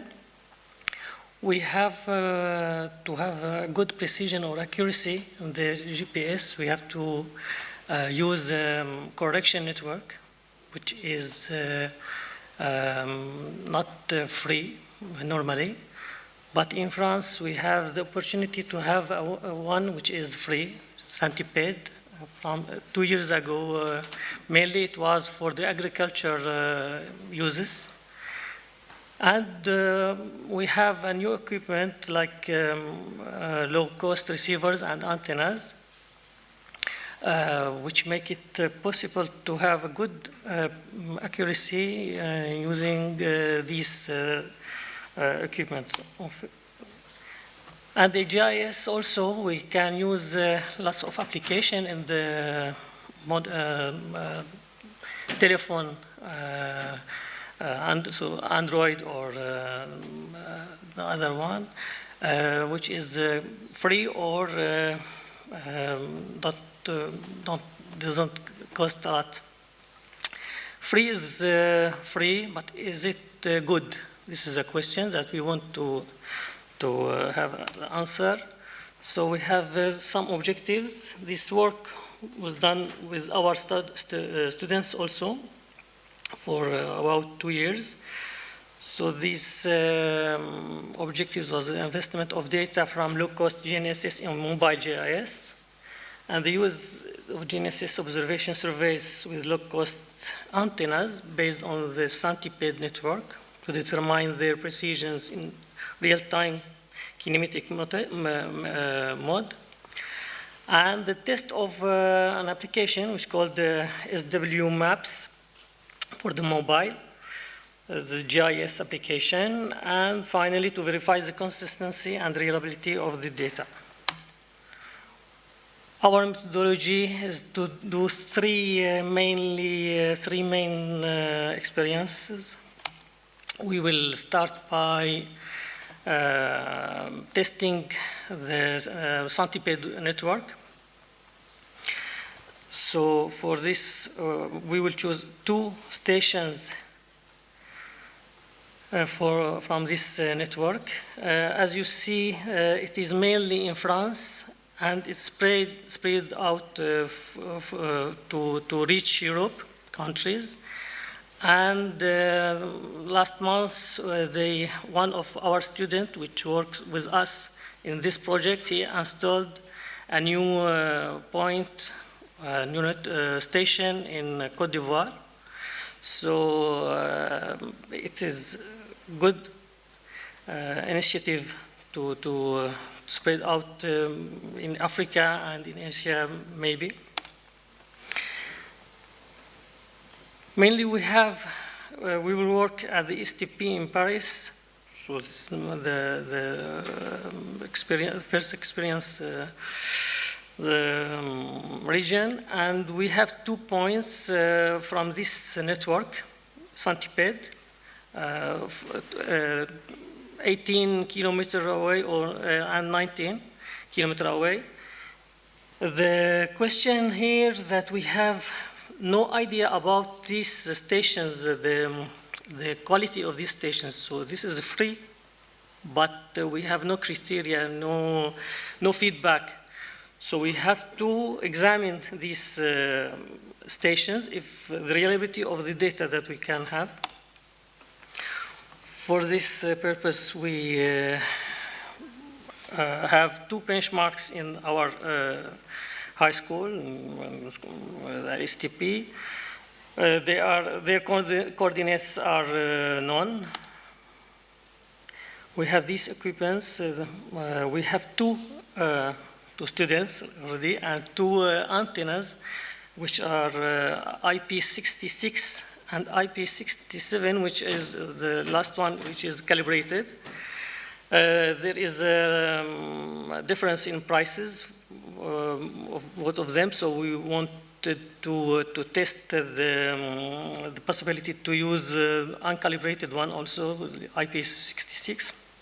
This is the kind of our receivers, GPS receivers.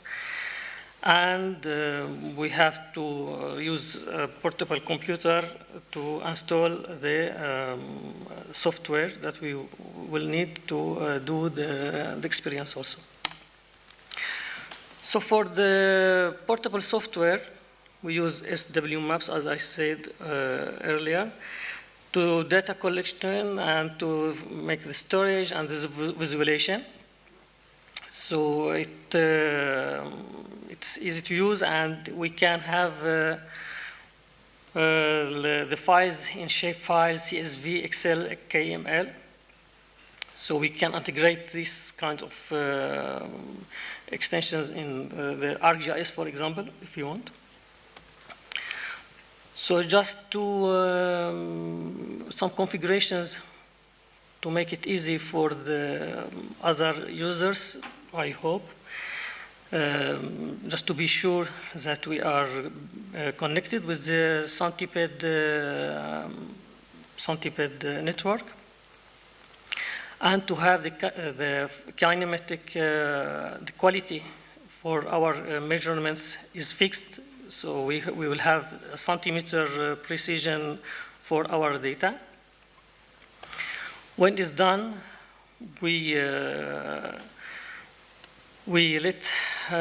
have for this experience 30 minutes, 5 seconds per the rate is 5 seconds for 30 minutes, and we can compare the two stations results. So we can see here that for the high, the highest we have 1 centimeter for ENSG station, but the other one wheel, I will call it, it was for 3 centimeters as errors. Second one for the components of X, Y, XY, the 2 dimension. We have already the ENSG also station has better data results. So we will use just this one for our work, which is ENSG, for the next step. So now we will do, we did our antenna study. We will start by static mode test. On this static mode test, we will use an open source software, we can call it, because it's free also, which comes from uBlocks, which is uCenter. Just here we have to fix, to choose the fixed mode, that we will have a good presentation of our of the data finally. So, because we seek centimetric precision. So for the static mode, we have just as configuration to implement for the raw file the navigation data. So just to do it, to get the navigation data for the orbits, and when it will be done, you can have your data as Rhinex file finally. So you can use it to make static analysis using open source also software, which is artically, and to convert the format, which is UBX, to Rhinex, it will be using RTConv. So, finally, the static mode test results. We have a good estimated internal accuracy of the solution. The solution, I send this file, the Rhinex file, and it for the EGN site, internet site. So we have these results. We have millimetric results for X and Y, and about 1 centimeter for the height component. It was just for 1 hour, 30 minutes, our observation, and we can go further if we want to do it, to have really final results for both of the antennas, because these results is for the antenna IP66, and we want to do it for the IP67 after. What we seek, it was what we want to do, what is the application for the real-time kinematic. So this is about 5 to 10 centimeters precision. For this test, we will use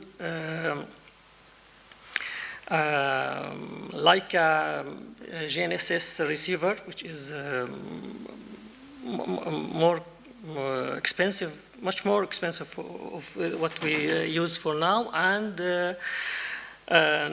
depending based on Orpheon network, which is we have to pay to have the correction. So we will compare our work with this kind of equipment and network.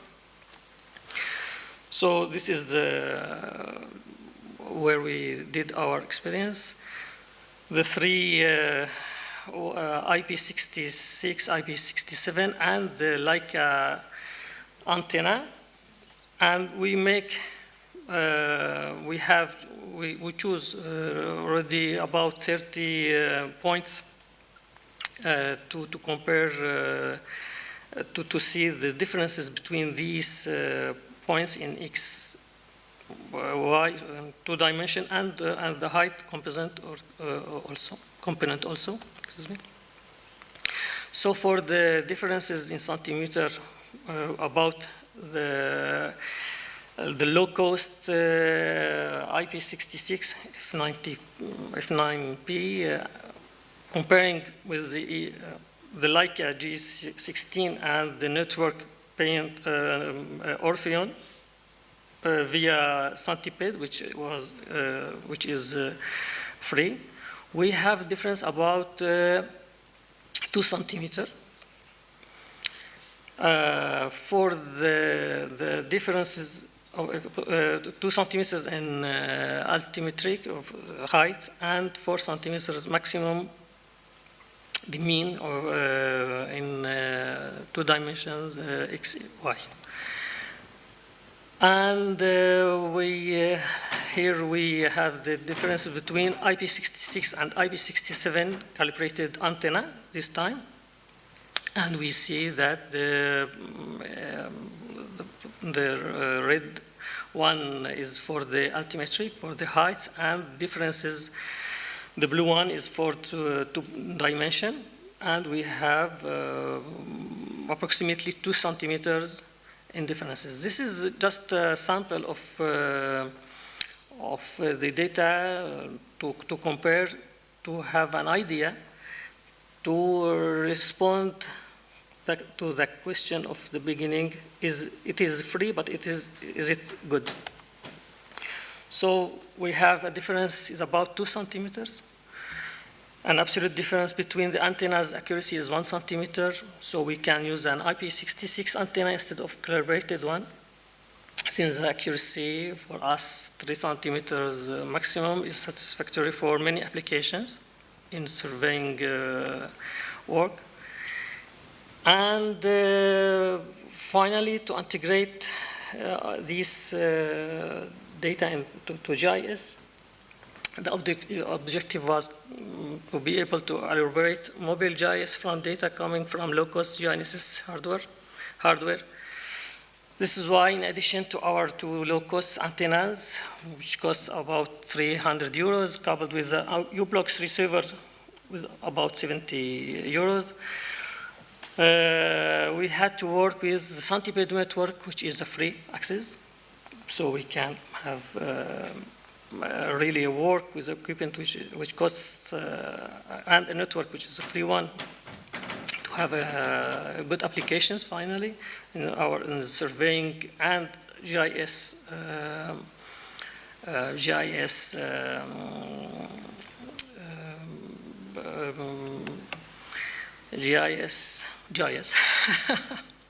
and free applications so independently of the operating system for the Android or the iOS or the iPhone, including other features specific to smartphones.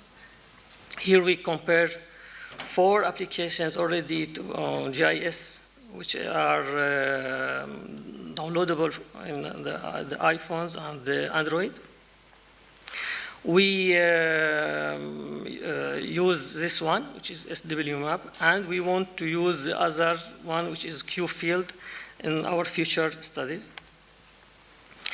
So to conclude, we have, during this project, some lines of thought could not be dependent due to time constraints. We suggest the advanced exploitation of the applications QField, Input, and Global Mapper Pro, which are all functional with Android and iOS, and moreover, the installation of a Centipede point at ESTP Paris, like our student did already in Côte d'Ivoire. It will be a good initiative. It costs 500 euros in totally, and I encourage you here in Portugal also to do so, but it is really a good initiative for our students also. And studies of simultaneous or use of UNSG and dual point would be an advantage for future studies. The results of the RTK give us that we can use uncalibrated antennas for GIS applications. And this accuracy is good for cadastral work, photography, and for 500 surveys factor of Eshel, and therefore usable for GIS applications. And I'd like to thank you, and if you have any questions.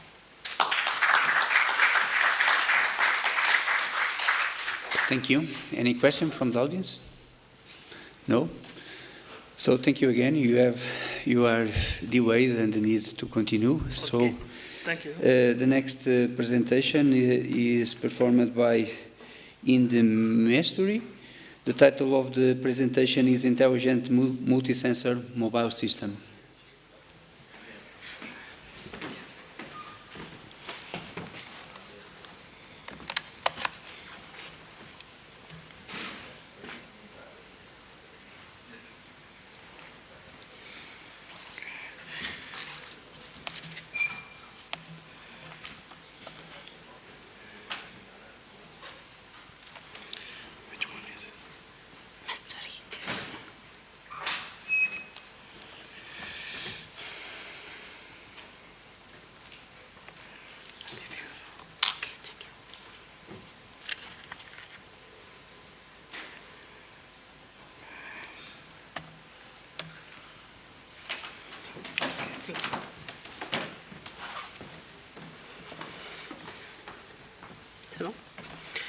Hello, everybody. My name is Hind Massouri. I come from Morocco, from University Qadiyad, from Marrakesh. I am a professor in School of Science and Science Application, National School of Science Application. donc École nationale des sciences appliquées, donc en français. I am professor of telecommunication. Today I will to present you the first prototype of our system developed in our laboratory. The system is an intelligent multi-sensor mobile system. My presentation starts with introduction. We described of the environment, temperature, and gas sensor system. After that, we present robot sensor controlled via Wi-Fi. And finally, I conclude with conclusion.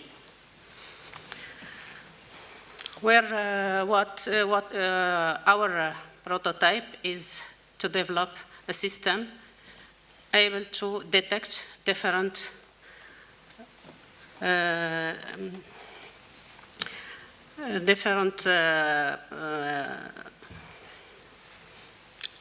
lost the goal of the system is to detect gas and temperature if we have natural catastrophe. We can control this system via Wi-Fi using smartphone or computer. For this system, use Arduino environment. The card of Arduino is easy to program, is low cost, and low power consumption. You can use this card for many applications as radar. You can use this to control drone or movie of the hand if you have paralyzed, for example. This card is used for his low cost, is very cheap, and he has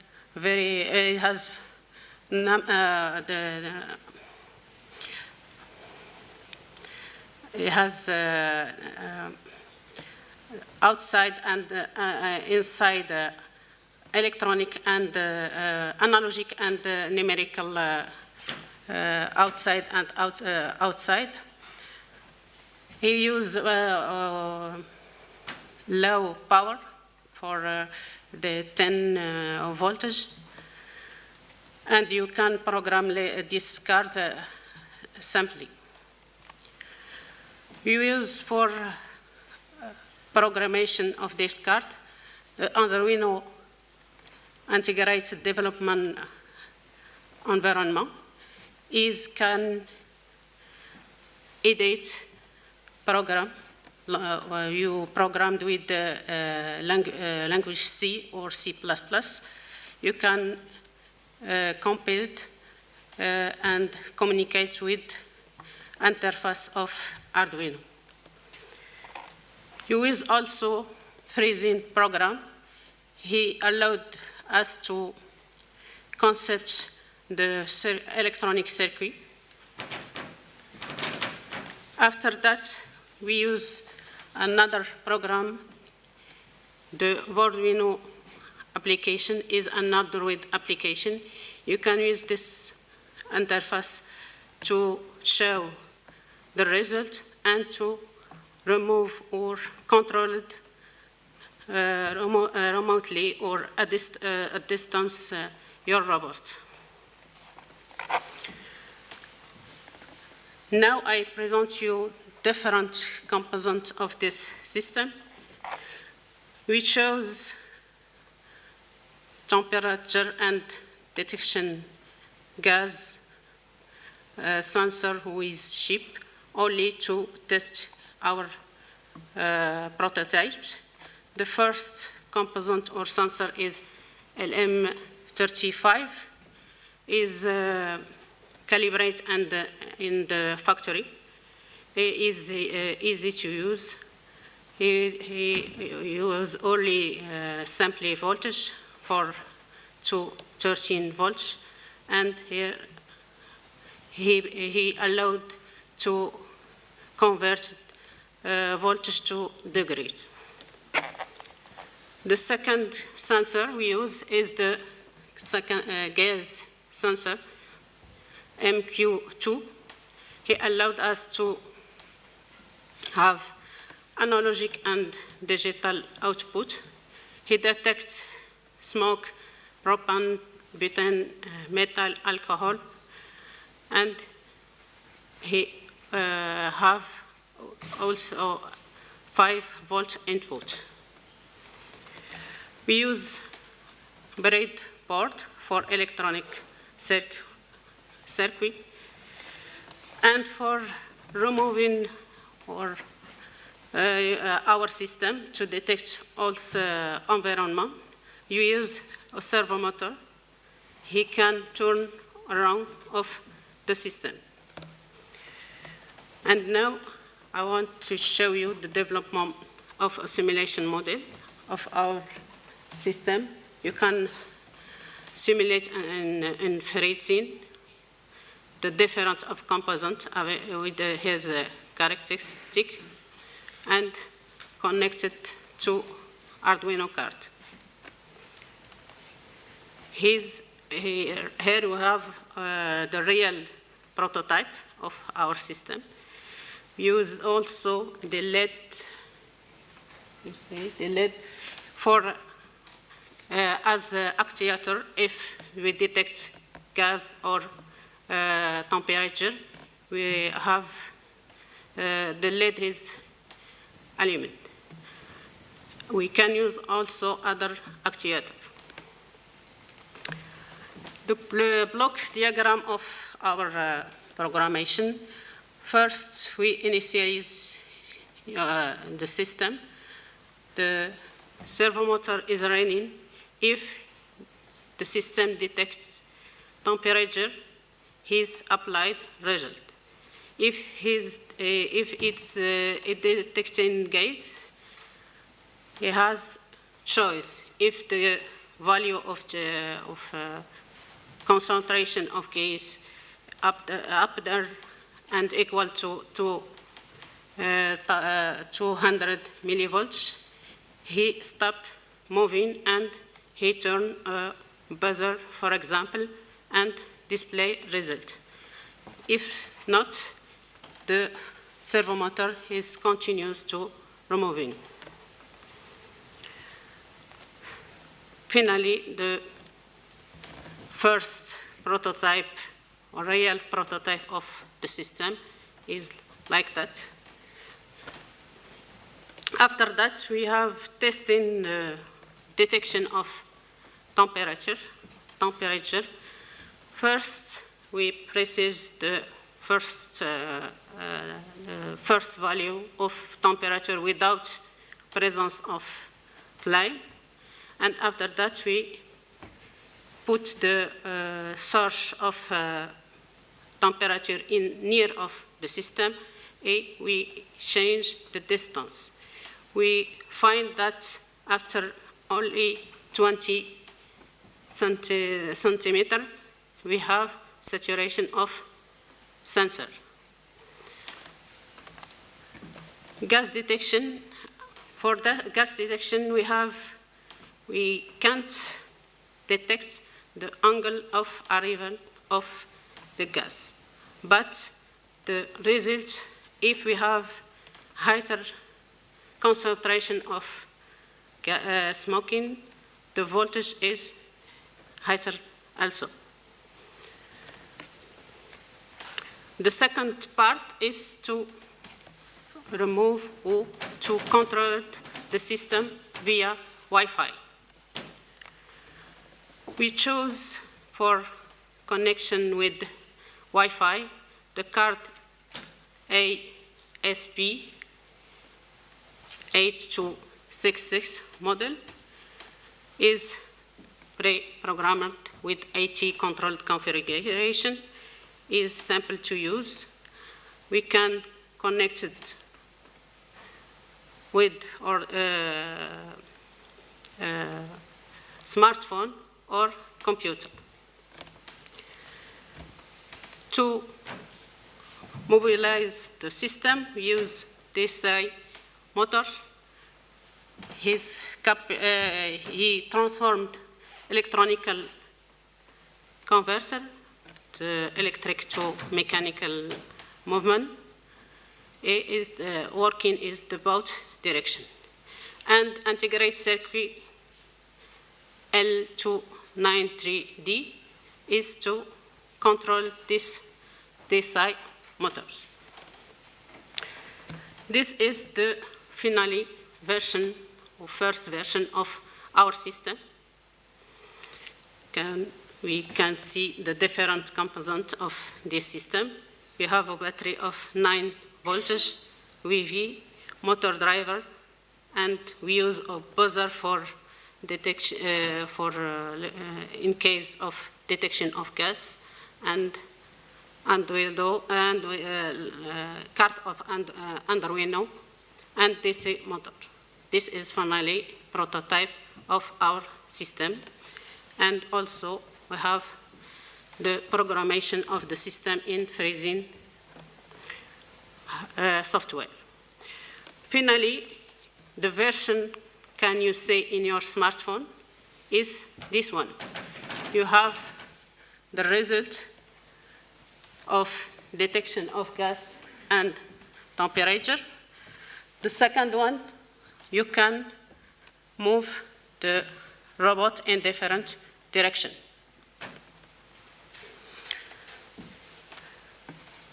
To conclude this work, at the moment the system works, but we have only the first prototype. It has some problem.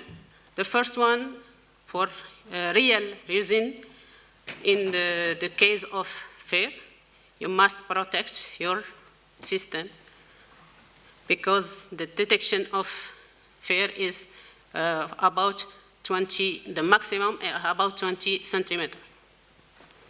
The second one, we don't detect the direction of the source of smoke.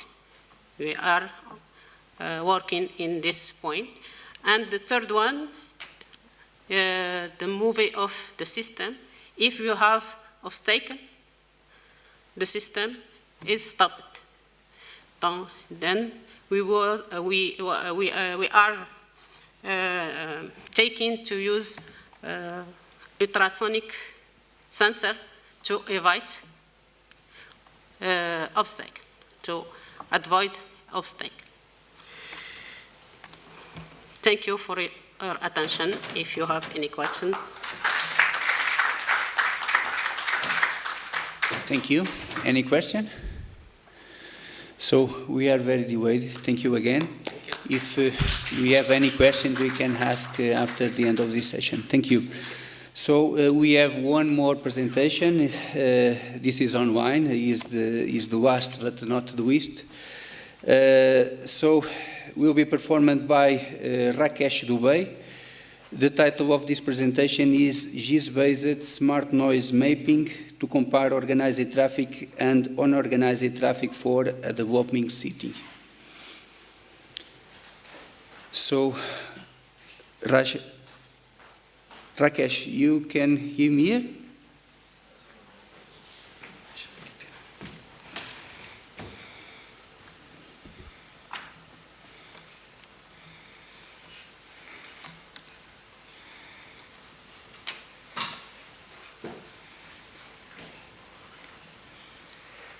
Vê lá se já está a ouvir.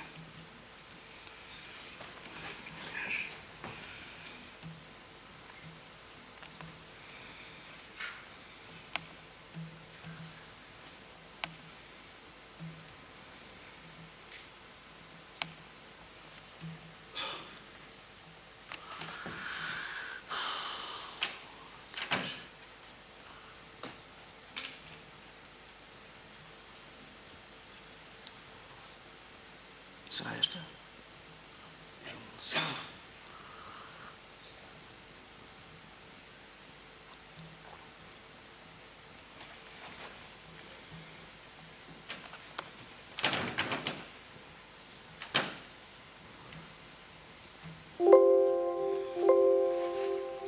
computador tem som, portanto, só se for lá.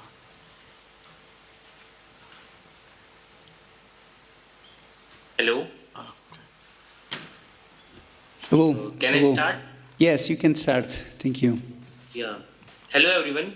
Myself, Rakesh Dubey from India. I'm working as a research scholar in Rajiv Gandhi Institute of Petroleum Technology, JAS, India.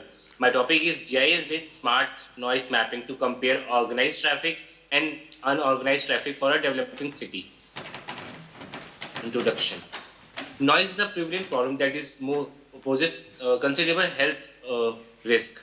Nowadays, with the increasing number of vehicles, there is chaos over the roads. If the road network is not organized, in the image which is being shown here shows the unorganized road network and an organized road network. In unorganized road network, there are the chaos of vehicles which are messed in each other and creating so much narrow passages that the vehicle has to honk. Vehicle has to be in honking position. Rather than in an organized, they are in a proper manner. They are following a proper traffic zone. That's why it leads to reduction in noise as compared to the one in organized. There is increase in noise. So in my work, I am basically been comparing the unorganized road network with the organized road network. And here, the smart basically means I am using a smartphone-based app which is noise capture which is being calibrated with standard sound pressure level meter, level 1, in an aqueous chamber to get the noise data. And later, the noise is basically being mapped over GIS platform. This is the literature review in which smart mapping, in which Murphy and the King basically suggest that the monitoring of noise data for in ambient noise evaluation system, GIS-based noise map, unorganized traffic flow. These are the literatures. Now the research gap. Collection of accurate noise data for unorganized road network is lacking. Basically, if the number of vehicles are create a chaos over the cross section, then the data collection is not feasible. As per if the person who is standing near the crossing and number of vehicles will approach him, it will lead to it will create a chaos there, and also it may harm or damage the instrument also, because the number of vehicles which are being coming near to him will difficult to be characterized. Collection of data using primitive techniques is both time-taking and costly. Earlier, if we are using a standard sound pressure level meter, which is very costly, and if it is being used in an unorganized network, then the number of vehicles can damage the instrument, which is the instrument which costs to around lakhs. On the other hand, if we use a smartphone-based noise app, a mobile app which is around mobile is around 10,000, and in that the app can easily collect the data, and later we can calibrate that noise data with the standard sound pressure level, which will be more feasible, and number of users can collect the data, in which we can crowdsource the data also. And characterization, vehicle characterization.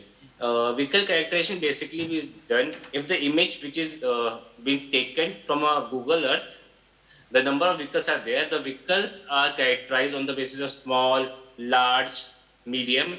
We use the here in my work, I have used semantic segmentation of vehicle, in which the vehicle are being characterized on the basis of small. That is, the small are the bikes, medium are the cars, and the large are the buses or the trucks. For later, for mapping, we require the terrain parameters, a noise model, and a noise data. The terrain parameter and the noise data is incorporated in the noise model to get a noise map. Objective. My objective is collecting noise level using smartphone app by calibrating it with standard sound pressure level meter to classify the vehicle using semantic segmentation and finding the degree of change in noise due to organized and unorganized traffic.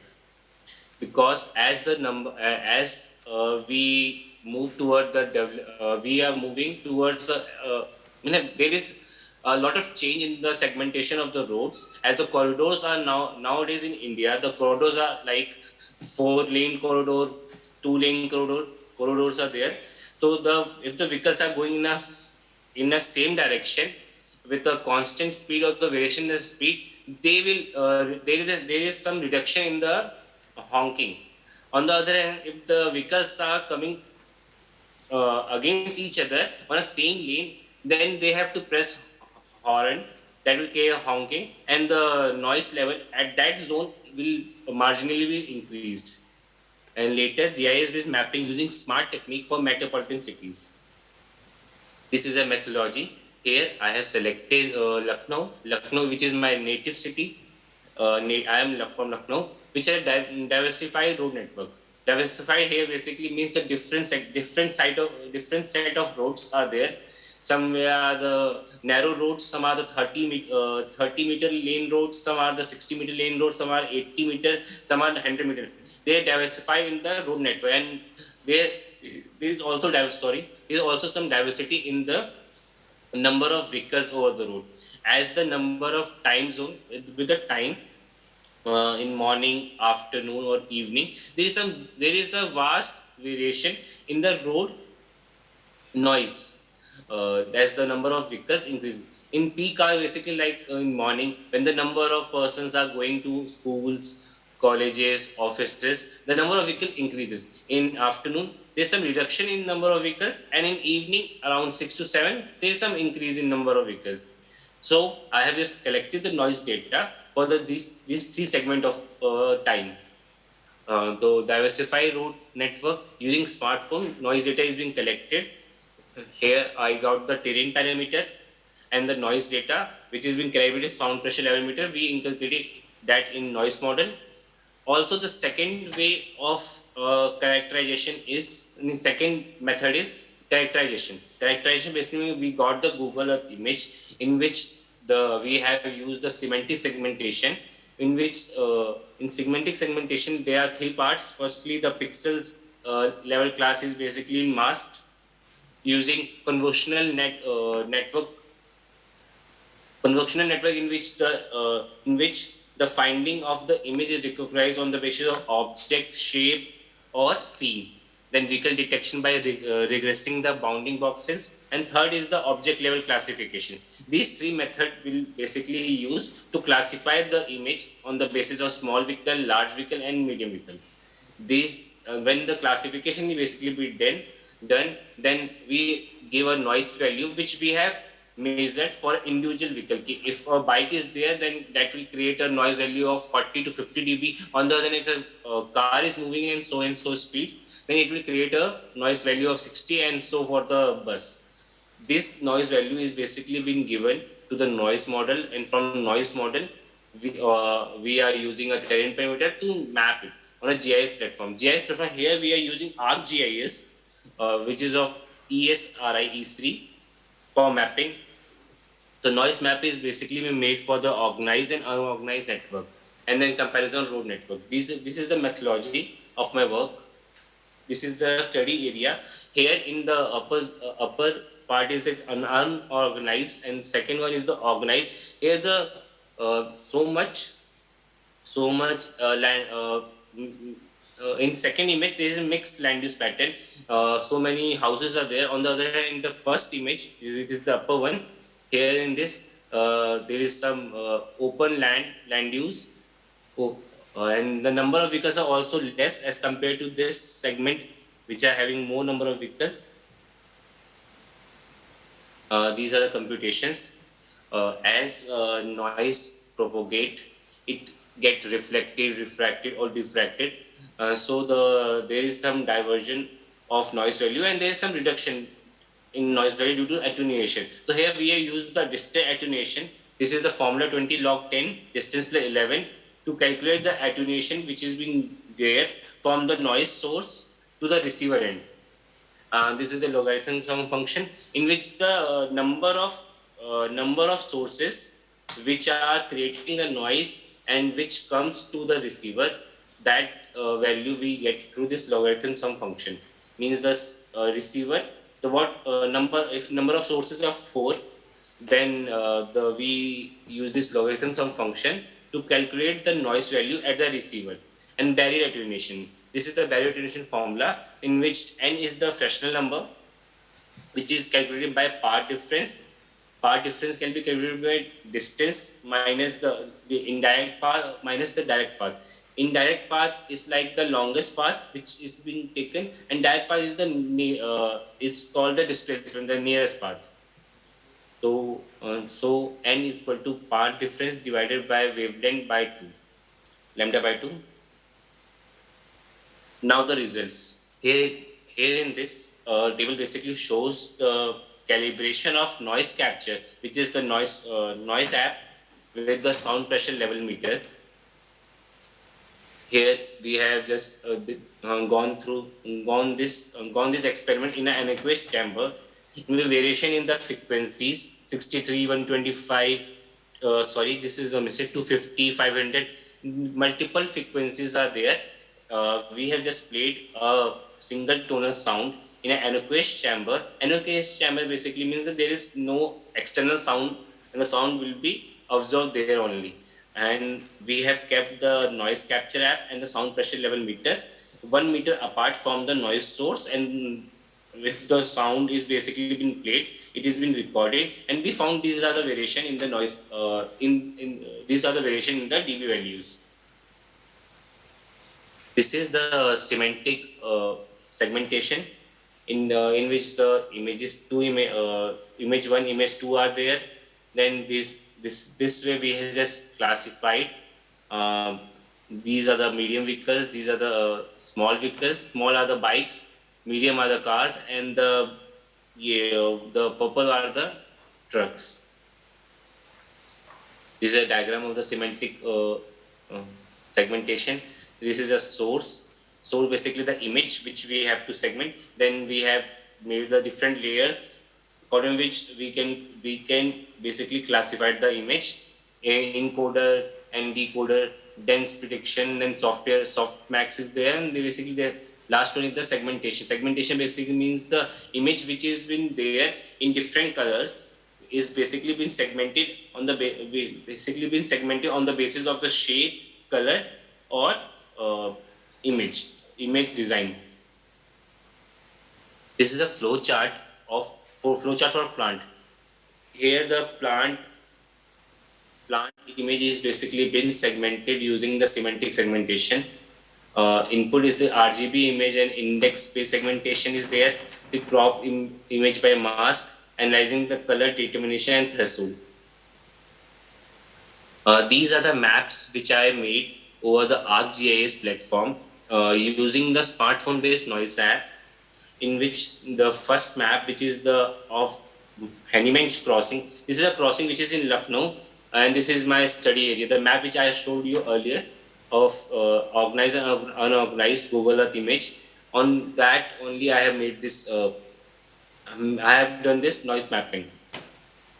Here is the first image. Figure 3 is basically the unorganized road for morning time, unorganized road network, a noise map for the morning time. On the other hand, this is the organized one.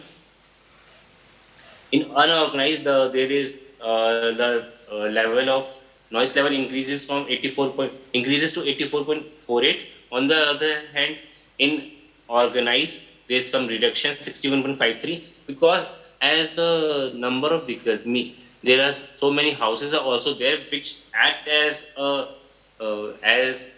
barrier to the noise which is being propagated from one point to another. They act as barriers. That's why there is some reduction. Also, the road network is also being diversified with time. This is of afternoon time, and this is of evening time. These are the difference. These two shows the difference in the earlier two mapping, which I showed the organized and the unorganized. There is a drastic level of difference in the noise level because of unorganized road network and the organized road network, or unorganized city mapping or the organized city mapping. The conclusion: the noise data is basically being measured using the smartphone based app, which is a low cost efficient and convenient to handle. As per if a noise mapping basically be done, we should have an instrument which is very handy, easy to use, can easily detect, and a number of users at a time can collect the data, so that we can crowdsource their data also. The issue of noise data collection is basically been tackled with this. I have already discussed. The author characterized the noise individual vehicle in all conditions. In this, the author has basically, I have basically characterized the number of vehicles using semantic segmentation, and also I have collected the noise data for individual vehicles also. If a vehicle is moving, I have not shown in this work, but I have done this. If a vehicle is moving on a different segment of different speeds, then the variation in the noise dB value can easily be detected. Means if a vehicle is moving at 20 km/h, then what should be a speed for a bike? If a bike is moving at 20 km/h, then what should be the noise dB value recorded on the noise app? And same way from 20 km/h to 80 km/h.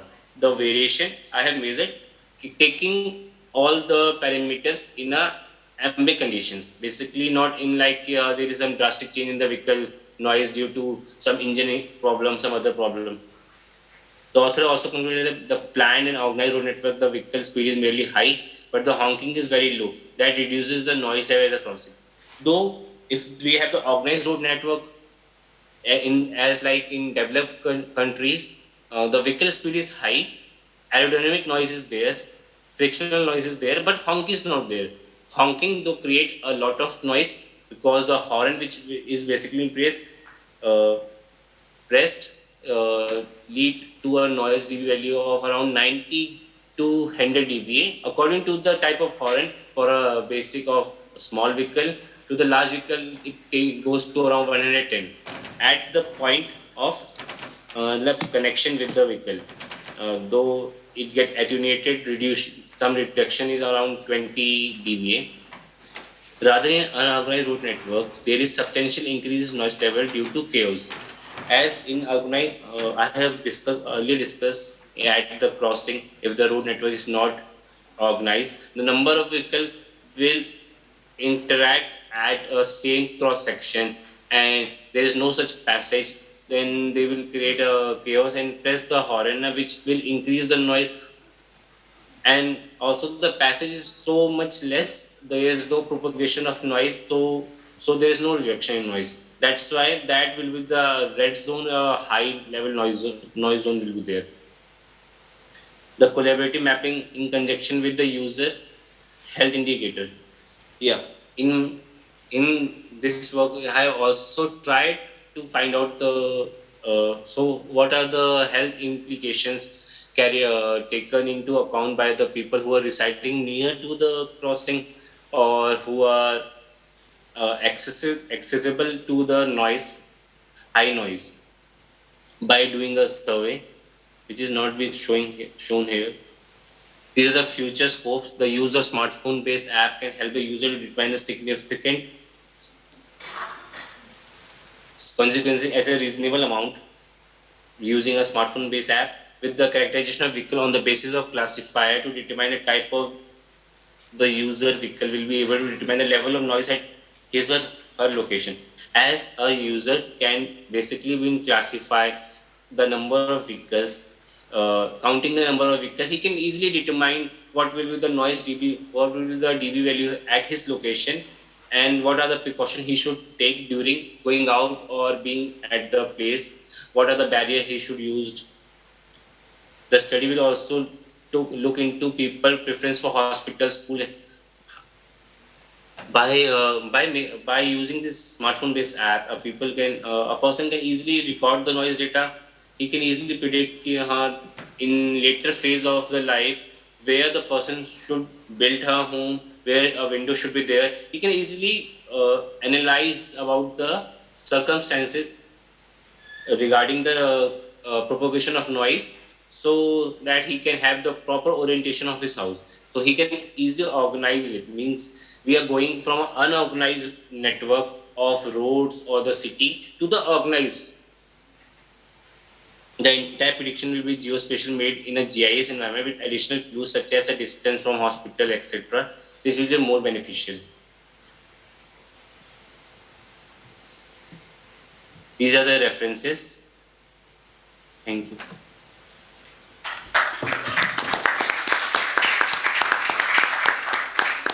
Thank you, Rakesh. I don't know if we have any questions from the audience. So, Rakesh, no questions. Thank you for your presentation. We are very delayed and need to finish the section. If there are any questions, we'll send by email, okay? Thank you for your presentation. So, for my side, thank you for attending this section, and I pass to the chair.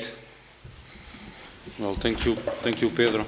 So some practical information. So now we'll have a bus outside the School of Technology. And due to the huge delay that we have, we decided to go directly to the restaurant. But since we still have a few minutes, we will ask the bus to take a tour through the city. Not a big one, maybe 10-15 minutes. So if anyone wants to go to the bathroom before that, please do so, because we are going to be in the bus for a few minutes yet.